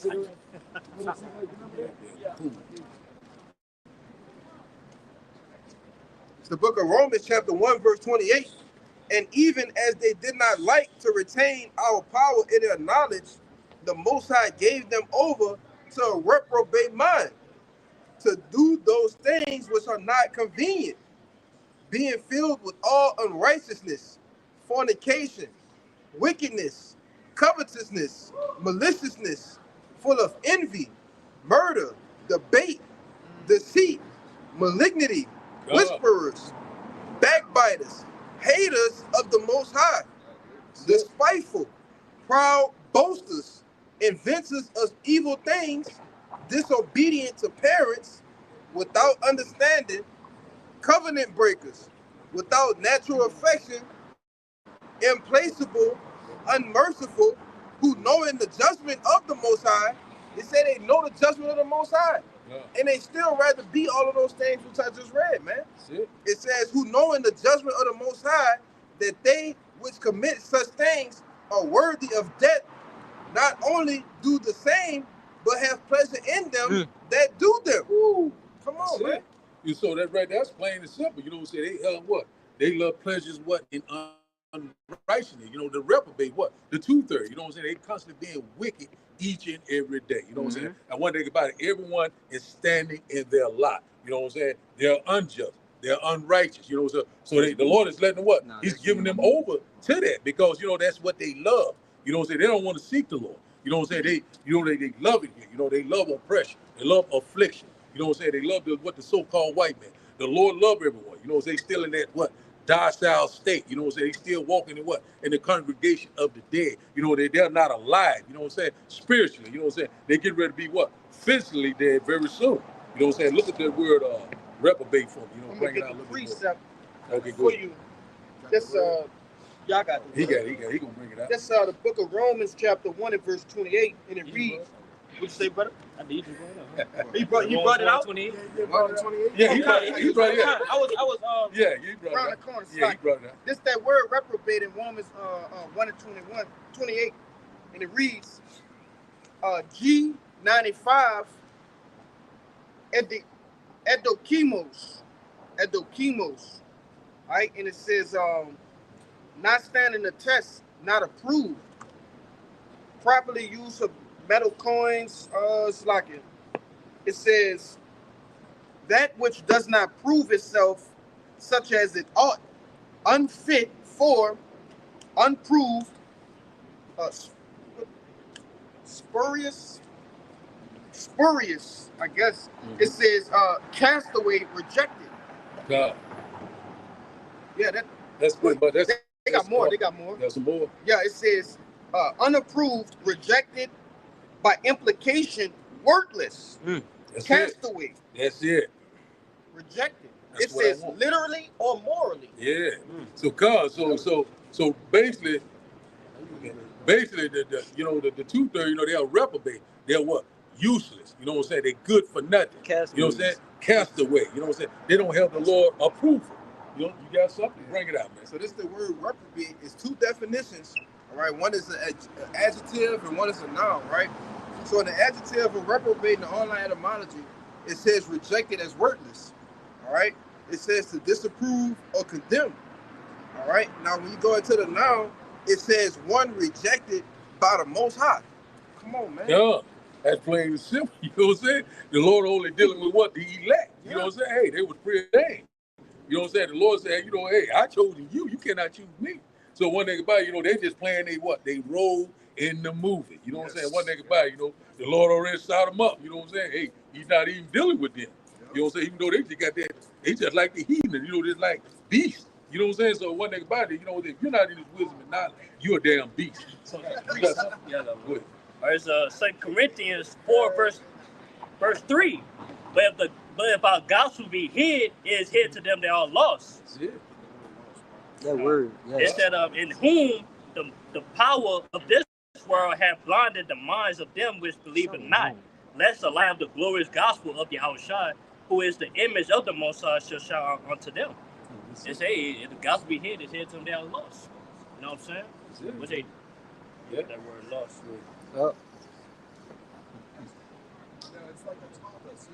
That's what we cause the sin each and every day. These 2/3, they lost. You know what I'm saying? Hey, there's nothing we can do about it. Everyone, once again, is standing in their lie. You know what I'm saying? Lord, it don't make no mistakes. It's beautiful because when you think about it, it's like we lost in the woods. And 2/3 is just going further into the woods with no sense of direction, with no, they're not sitting down, trying to get the direction from the sun or nothing. Like they got no guidance. They have no guidance. But the Lord allowed us to stop, regroup, and gather ourselves, right? And we found our way back on top through His Spirit, man. Y'all got it. Yes, this that word lost in blue letter. It says Strong's G622, apolomy. It said to destroy, to put out of the way entirely, to put it into ruin, render useless, to kill, to declare one must be put to death. Yeah. Dang, I gotta tell you, man. Just like the rubber beats, the castaways. So the 2/3, they're useless. You know what I'm saying? The Lord is going to regard them. You know what I'm saying? What is that in Ezekiel? Somebody, he's gonna leave you here in Matthew. That's Zephaniah. Yeah, but you ain't got to go into it. But we see it right now that the Lord is making a clear distinction. Saying, in that day you shall know who my chosen. You know what I'm saying? Lord, that's all He dealing with. It's the elect. You got something? That's what I said. It said the gospel ahead to them that are lost. They're meant to be destroyed. They're meant to be destroyed. They say they'll be blinded by the power of this world. What's the power of this world? Esau. That's right. The devil that the Bible speaks of. You know what I'm saying? And also the 2/3, they're gonna come back and nutsack Israelite. You know what I'm saying? They got to be spit out. You know what I'm saying? Hey, we're here. We're playing the simple. You know what I'm saying? You got something? Go ahead, man. Sometimes it come out like that, man. Yeah, Fuck it, bro. yeah, man. Won't say fruit. It's 2nd Ezra 9. You can break it down now in verse 20, and it reads, "So I considered the world, and behold, there was peril because of the devices that would come into it. And I saw and spared it greatly, and have kept me a great of the cluster, and the plant of a great people. Let the multitude perish then, which was born in vain, and let my grape be kept, and my plant, for with great labor have I made it perfect." Yeah, see, so one thing about it, we already know that the Lord, the cluster that the Lord is preserving is the elect, and also we already know that that the one that was born in vain is the two-third. You know what I'm saying? We get ready to go through these sad perils. You know what I'm saying? Trials and tribulation. Jacob's trouble, the hour of temptation, but the Lord said that Jacob will be saved out of. You know what I'm saying? That's that's that cluster, that precious. Read that again. It says, verse 22, "Let the multitude perish then, which was born in vain, and let my grape be kept, and my plant, for with great labor have I made it perfect." God, that's great. You know what I'm saying? It's talking about the elect. So one thing about the Lord's going to preserve the elect. Like I said, He make a clear distinction between the 2/3 and the 1/3. And one thing about it, so we see it right now. 2nd Ezra 9 and 21. Yeah. And 20. We're very close. So right now, the Lord is constantly perfecting the elect. You know what I'm saying? Through these trials and these tribulations. You know what I'm saying? Refining us. You know what I'm saying? As fine gold. So we're here. You know what I'm saying? And one thing, let the multitude perish. You know what I'm saying? The one that constantly doing wicked, unjust, being a reprobate. It's useless. Go ahead, you got it. To be a rapper, man, you useless, man. That's it. Right? You ain't gonna go nowhere but to a director's couch. You're only gonna go triple aluminum, double plastic. In this society, it's true. It's over with, man. All right? You got niggas that got goals and aspirations of being a model, being a rapper. That's the lowest shit they ever be a rapper, man. Right? You got niggas that got the goals and aspirations on being a real nigga, a D-boy. All right, Big Meech has got his fucking wide-headed ass just got out of jail. Them days over with, man. Ain't gonna be no more Big Meech. All right, you niggas is dreaming, man. All right, you can't even be a criminal no more. They got fucking satellite cameras on all these goddamn buildings, man. Look at them niggas that killed Fulio. Them niggas got caught by Tesla. Tesla caught them niggas, man. You got niggas that I'm gonna be a street nigga. I'm gonna be the next NBA YoungBoy. NBA YoungBoy faking in line. That nigga ain't done nothing, man. That's right. These niggas is bad. Go ahead, you showing them niggas bad. So I got a precept. I had a precept. And just to back up, how the Most High has kept that grape of the cluster of His vine. Well, the rest of everything is going to be, cast into the fire and burnt up. This is Zechariah 13. I brought it out already. Kind of. Come out again. Zechariah 13 and 8. And it shall come. I figured it came out. Oh, yeah. And it shall come to pass that in all the land, saith Yahweh, 2 parts therein shall be cut off and die, but the third shall be left therein. Yeah, that's a beautiful thing, man. 2/3 of you niggas is gonna be cut off by the Heavenly Father, man. Right over here on the shores of America. Right? Through starvation, death, destruction, famine, the sword. A lot of you niggas gonna die in some type of street combat. Containment camp. Yeah, in these camps. Right? A lot of you niggas gonna get them jack boots, man. All right? Niggas, you know what them jack boots is? That's them boots that them fucking soldiers be having on, man.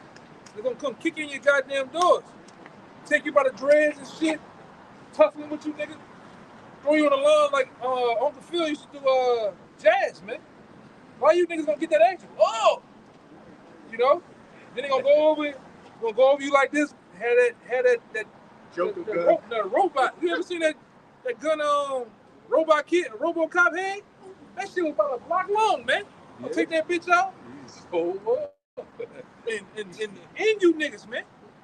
And hey, that's what's coming. And let me say this too. See these soldiers that they got coming over here? It's already been reported years ago. A lot of these soldiers they're gonna have on these streets, they're gonna be amped up on angel dust, PCP, man. That's mind control drugs. They're gonna have them amped up on that. They're not gonna feel and think about what they're doing, man. They're just gonna do. That's it. They're just gonna come right downtown. Can you imagine the echo and the concussion that's gonna come off these buildings from these gunshots? All right? Multiple. You niggas gonna have, hey man, go look it up. That's it. The same shit y'all be running around here. Y'all be playing the Call of Duty shits, dropping off, flying and shit. Man, them niggas gonna be doing this shit, man. Red donut. Nigga, some nigga out here gonna have a juggernaut shit there. They coming through this bitch with that big ass book sack with the rail, the gun is on the belt. And got some shit big as shit, man. Up and down, shoot, boom, boom, kill it. You just hear shells. You hear shells all day. Yeah. Fucking the barrel smoking. Man. That bitch turning cherry red, man. You're gonna hear Jake shoot pop, then it's gonna jam, then you hear. Yeah, that's all you gonna hear. Sound like a bunch of waltzes, man. Huh? Huh? First Predator movie. Yeah. A boy had that same gun you were talking about. Yeah. Chopping up the woods and everything. You had a hamburger. That shit gonna go down out here, man. You gonna run into. I'm talking about. You turn this block, it's gonna be some shit. It's gonna be a whole nother.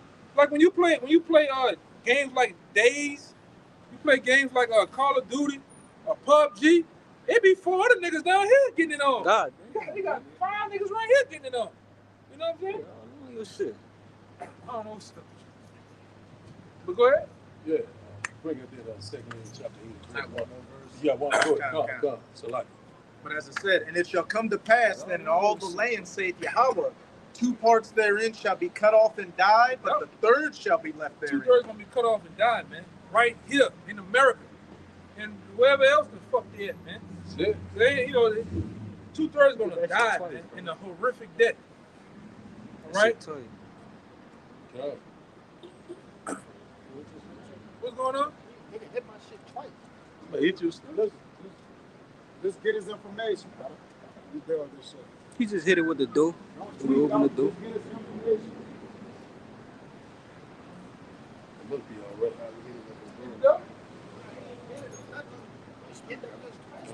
That's what them niggas do, man. He just kept hitting us with the door, brother. Nigga, you jump out like that with a tracksuit on, you think you Jody Breeze or some shit, man. Nigga look like the nigga. What that nigga name who be see with them One big ass chain. teeth in his mouth? One chain. Rico Reckless. Yeah, it ain't 2 chains, he's 1 chain. Go ahead, brother. Should be cut off and die. Go ahead. That's a perfect example right there. Verse 9, and I, going into that cluster of the grape that's going to be saved, and I will bring the third part through the fire, and will refine them as silver is refined. How we going through the fire now? Catching hell, man. The hell that we catch here in society, man. Oh. All right? Being the first fire, last higher. All right? Being on the bottom. Catching hell from your folks, and your family, your woman. But like we always say, an old saying within GMS, I'd rather go through the spiritual fire than go through this fire that's finna come from the heavens, man. That's it. I'm cool with that. Sign me up. Like McGregor said, sign me up, man. I'd rather go through that. That shit that's coming from the heavens, via Russia, China, North Korea, South Korea, NATO, Britain, that fire, hey man, that fire is gonna give you the Zechariah, the 14th chapter type of vibe, man. Type of action, man. Yeah. Hey man. Sign me up for catching hell on this side. Spirit. I'm cool. I'm cool with that, man. That's what losing a job, losing a woman, any of that compared to getting your skin melted off your bones. Yeah. You niggas gonna learn the hard way though, man. 2/3 of you niggas gonna learn the hard way. Like the scripture said, the most I gonna laugh. We gonna laugh, man. In that time. The Lord, the Lord might say that, man. Look how bolting on the ground. Yeah, he put his phone coming out of his mouth. I ain't thinking that. He put his boot in his head before he took him out. Drill one of you niggas. Yes. You niggas gonna get over drilled in that day, man. Steamrolled in that day, man. And I can't wait. You know, I can't wait, man. You niggas, you little monsters, you black ass women too, man. All right, you black ass fucking women that's out of order. You gonna get steamrolled, man. All you motherfuckers talking about you ain't going to All you motherfuckers that say that you ain't going to Cheesecake Factory, you gonna get steamrolled, man. Huh? Yeah, like that, man. You see that? Huh? Nigga went upside up fucking sideburns. Gave us some sideburns. I'm gonna tell you. Yeah. Hey, I wish the camera would have caught that, man. Baby Two-Face. Yeah. Yeah, she looked like Two-Face in the face, man. Black. That was gonna happen out here. Talk that shit to one of them soldiers. I ain't doing this. Wooka, they gonna go upside your fucking head. A lot of you gonna get that joke action. You gonna pull that shirt up and shit is coming out that motherfucker, man. Bang. Bang. They ain't gonna ask no questions. All right?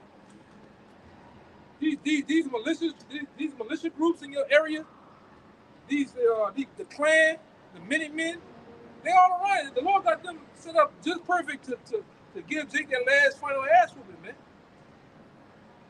I wish a nigga would play with me, son, bitch. I would even should have started for me, son. Fuck with this hand. They got one clip.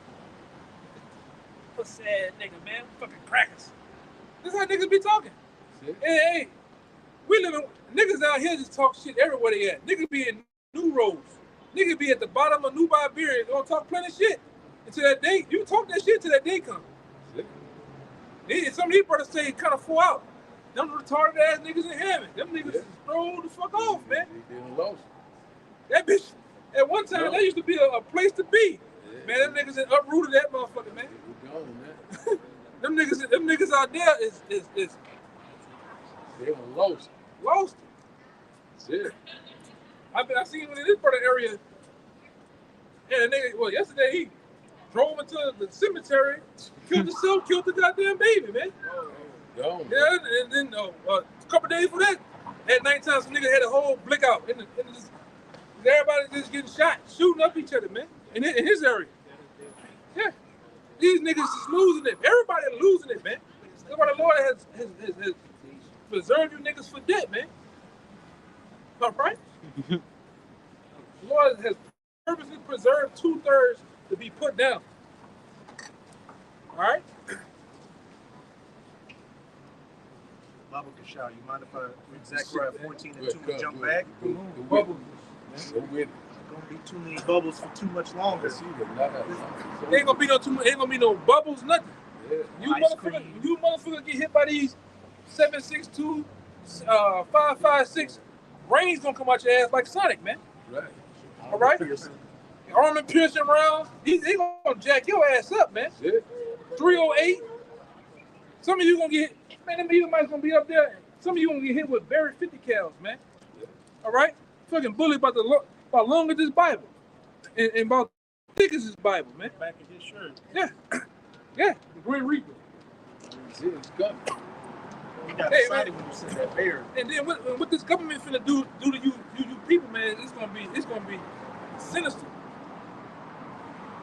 They're gonna overdrill a lot of y'all, man. Cause you gonna have people gonna fuck up. You gonna have hey man, I ain't going for that shit. Okay, you gonna die. Go ahead. And if you don't have this truth, you don't have your how about Shai in your like I think the elders were talking about that earlier this week about having the Lord in your mind, man, sealed in your mind. You need the scriptures, but you don't need the scriptures. You know what I'm saying? It's all up here. You assured in your mind, all right? Basically, you took the Bible and put it here. It's hard. What do you call it? Hardwired. Yeah. Muscle memory. Yeah. It's in your mind, your ways, the way you can think. All this stuff, everything aligns up together. All right, go ahead. Zechariah 14 and 2, then I'm going to jump back to that 13 and 9. For I will gather all nations against Jerusalem to battle, and the city shall be taken, and the houses rifled, and the women ravished, and half the city shall go forth into captivity, and the residue of the people shall not be cut off from the city. So they going into these different calamities. Houses getting broken into, women getting raped out here. But what? These nations being gathered against Jerusalem. Foreign troops, domestic troops, robots. The Most High opening up his whole armory on you 2/3 in America that are going to get cut off. That's another thing that's going to happen out here too, man. You got to get your mind prepared for that. All right? Because you can already see, even with my man DJ Donald Trump, he didn't put Elon Musk in his cabinet. We went into that earlier. Yeah. That's it. You know, and what we know Elon Musk is all about. Yeah, the mindset. Right along with the robot. You gonna have robot versus human warfare going on, man. They already set the place for it. What was the whole concept of Terminator with CNET? I mean Spynet. Skynet. Yeah. What that whole shit was about? Extermination. Through what? Through AI. Through AI. Robot, machine warfare. That's it, machine. All right, we didn't already talked about this in the past. We have talked about the Fit Industrial Complex. All right, 5.0 of turning up man, human, machine, robot, AI. Now, I seen another video earlier this week. They starting to put robots in prison. The robot going on the chair like this. Look at him. Scan this goddamn room. See what that nigga doing. Go down to the next one, man.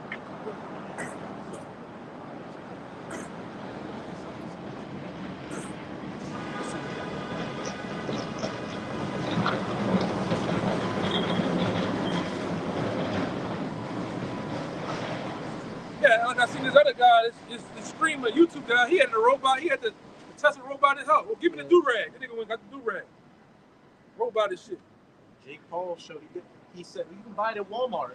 One of the robot dogs and it had a flamethrower on his thing. Yeah. Terminator. They gonna hit you niggas with them flamethrowers. Them flamethrowers ain't flaming for nothing. They gonna hit you niggas who on a bike. Burn his ass up like Vietnam. They turn them. Huh? They gonna turn them. Yeah, they gonna turn you niggas into some sandwiches around here. Yeah. Turn that flame to them. Burn them up. Guns. They got them drones, them new drones now. They go real fast. And they got guns on them, man. See?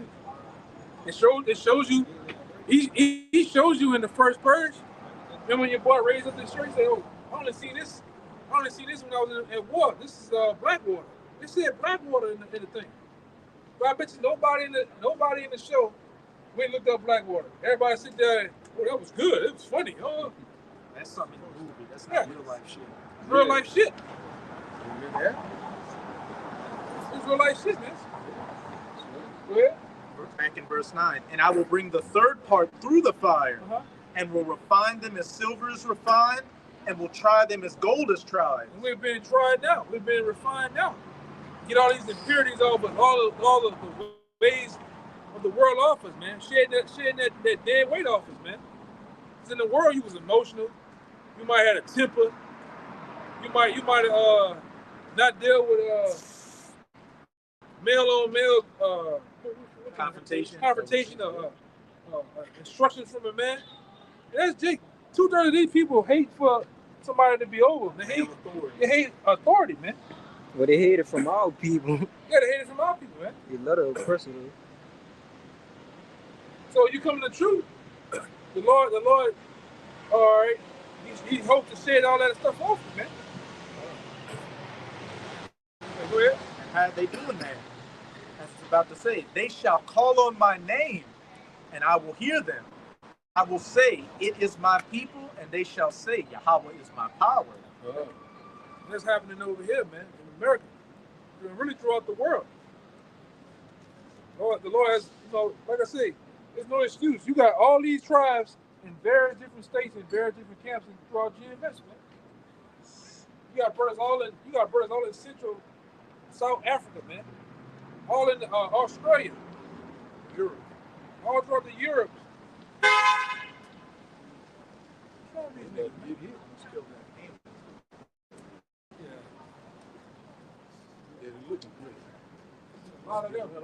Yeah, go ahead, Doc.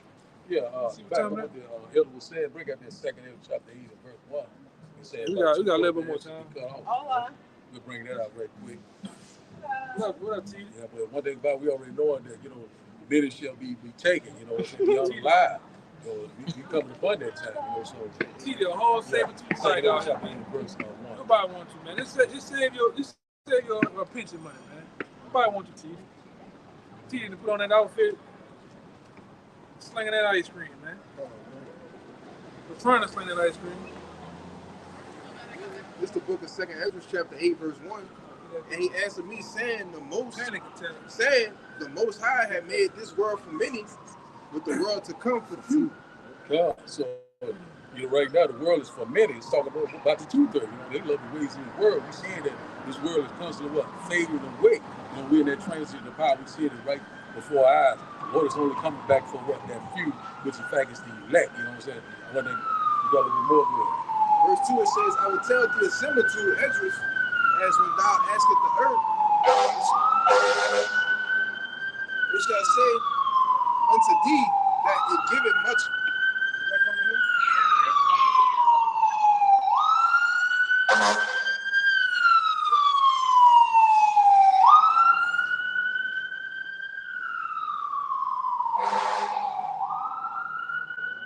Back in 2nd Ezra 8, verse 2, it says, I will tell thee a similitude, Esdras, and when thou askest the earth, it shall say unto thee that it giveth much mold whereof earthen vessels are made, but little dust and gold cometh of.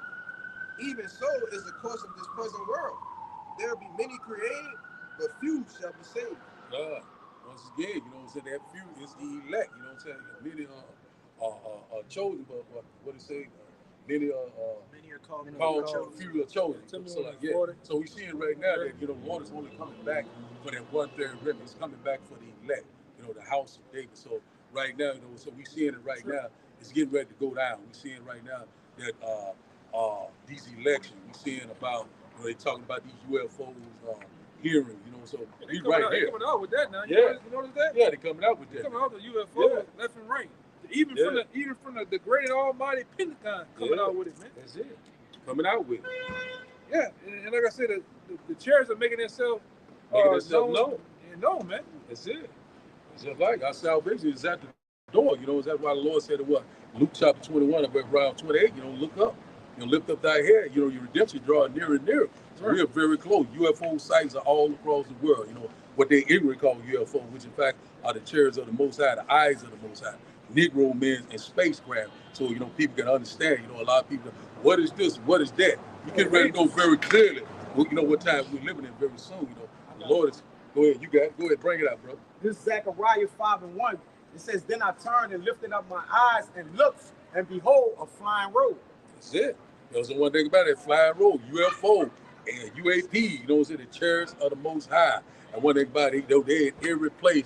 They're holding the good and the evil under surveillance. The Lord's eyes is 10 times brighter than the sun. Hey, man, we got everything. He got everything on lock. The Lord is in perfect control. Go ahead. It says in verse 2, and he said unto me, what seest thou? And I answered, I see a flying road. The length thereof is 20 cubits, and the breadth thereof 10 cubits, which is the measurements of it that he saw. It can come in different sizes and shapes. It says, then said he unto me, this is the curse that goeth forth over the face of the whole earth. Done. So one thing about it is that the curse is going upon the whole earth. It's talking about these that fathership. That's gonna come upon the whole earth. Bring forth that last destruction. The lazy and that chariot fire. Also these IBCM missiles. It's gonna be good for us, but it's gonna be bad for these 2/3 these heathen nations. The Lord's gonna get ready to destroy this place with that laser and chariot fire, and also this thermonuclear holocaust that's getting ready to come upon us. Very soon. World War III has begun. It's getting ready to escalate. Got some more? It was a video we did years ago. Oh, God damn. I don't know what that was. Float. More else. Look at that. Damn, bro. He gave Prince a run for his money. Shit. But anyway, it was a video we did years ago about, I think it was DEFCON. It was a DEFCON simulation of World War III. And then in World War III, you seen, in the simulation, you seen nations going at it. And then one time it got nuclear. But the main part I'm bringing out, you seen the missiles go from one side of the world to the other. when they detonated in New York, it said 84 million dead. When they hit up in Europe, 12 million dead. That's what's gonna happen throughout the world. All right.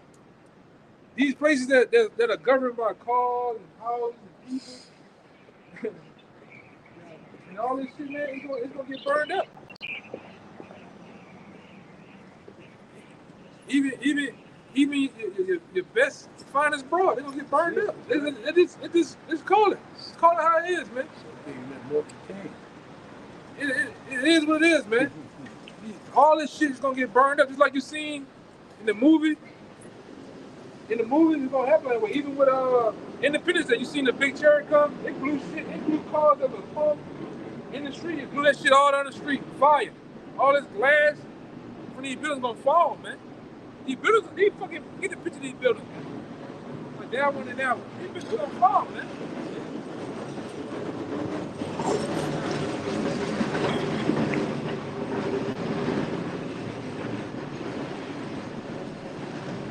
Yeah, when your house shot coming with and the angels, the missiles, this big shit gonna fall down, man.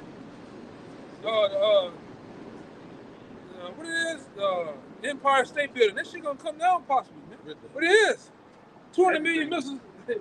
This shit gonna get burned up, man. Y'all burned out Second Peters? No, we didn't go to that. Yeah, man. Yeah. Second Peter Street. This shit gonna. What about I think what about yeah, I know about 10. Yeah.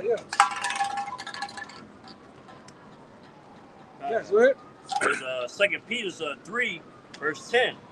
But the day of the Lord will come as a thief in the night. Yeah, and that's what the brothers out here tell you. The day of the Lord is gonna come as a thief in the night. We constantly keep telling you that the day of the Lord, Jacob's trouble. On and on and on. Right? And it's not gonna come with the day of the Lord is not gonna come with a notification, man. No. You know how you get that notification on your phone, that sound, boom, and something pop up. Whereas the day of the Lord is not gonna come like that, man. It's gonna come unexpectedly. It's like a thief. A thief don't tell you when he's coming. That nigga there, he just do some shit on impulse. Or sometimes a nigga playing. Yeah, the nigga that had them Sony TV boxes outside his house. He had the PS5 box. All that. Look, all the niggas got 5 bags of garbage. That's how the niggas at Uptown think. You got 5 bags of garbage you put outside. Nigga think you eating that bitch, man. Coming up in there, son.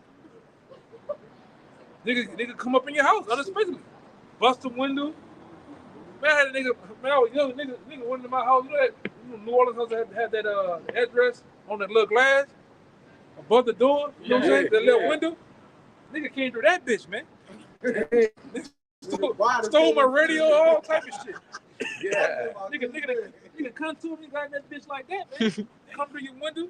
Nigga drill out your lock coming there, man. But a thief he don't tell you. Hello? Yeah. Hey, man, look, my name Thief. I'm telling you right now, by tomorrow sometime, I'm coming at your house by around 3 in the morning. Don't be aware, I'm just gonna take a couple things. No, I'm gonna tell you that. That nigga just come, man.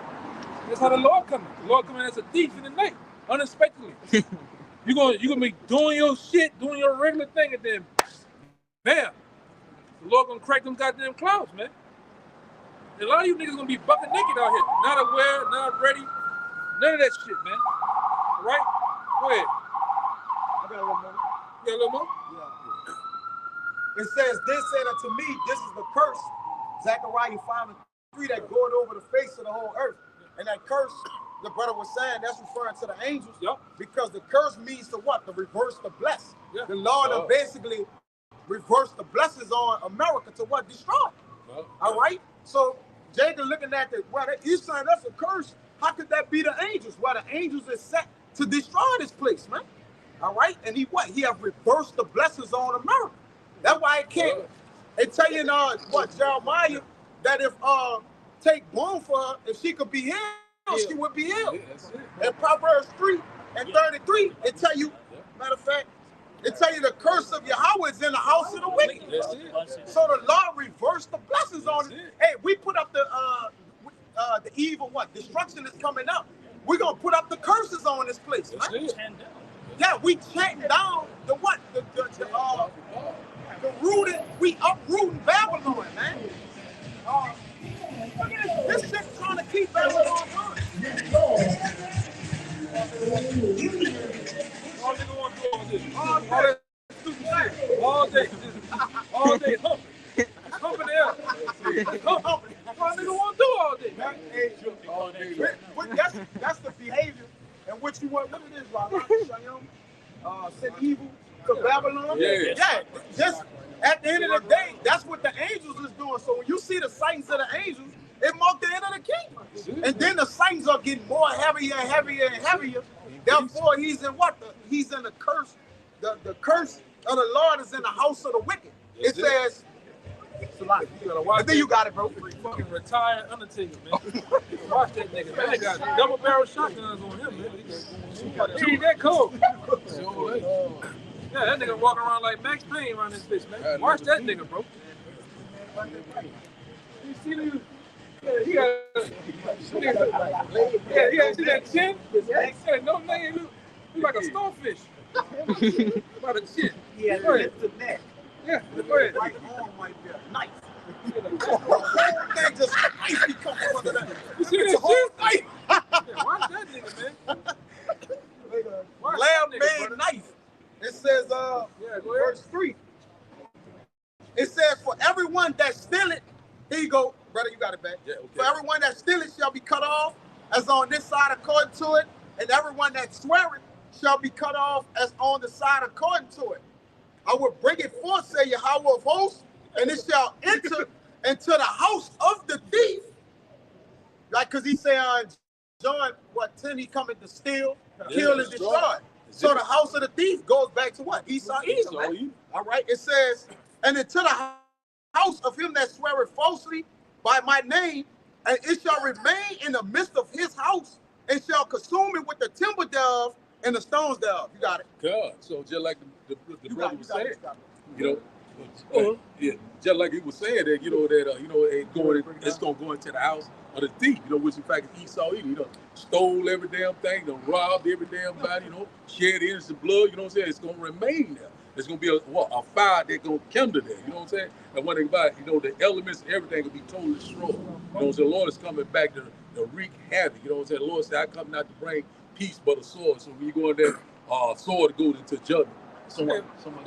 What the fuck are you gonna do if you downtown, you see just like in the, like I said, we always reference the movies, like you see the movie, you see chariots go sideways, but blasting all this shit off, ripping the side of the building off and shit, man. That shit'll be out of sight, out of mind. You a bug out, man. Yeah. But it's gonna happen to a lot of you. Fighter jets, all this. Hey man, he does his thing with black men. He put it in the movies, man. The sitcoms, the TV shows, the cartoons. He put it in there and show you what's gonna happen. Right? But all you deadheads, you mark names out there, you don't want to believe a goddamn thing. Right? Yeah, I'm about to end it. Yeah, so, with that, man, we hope this camp was edifying to the point, as we always do, we'll give all praises, glory, and honor to Yahweh. Once again, double honor to the elders apostles of GMS. Peace, blessings, and salutations once again to the whole elect.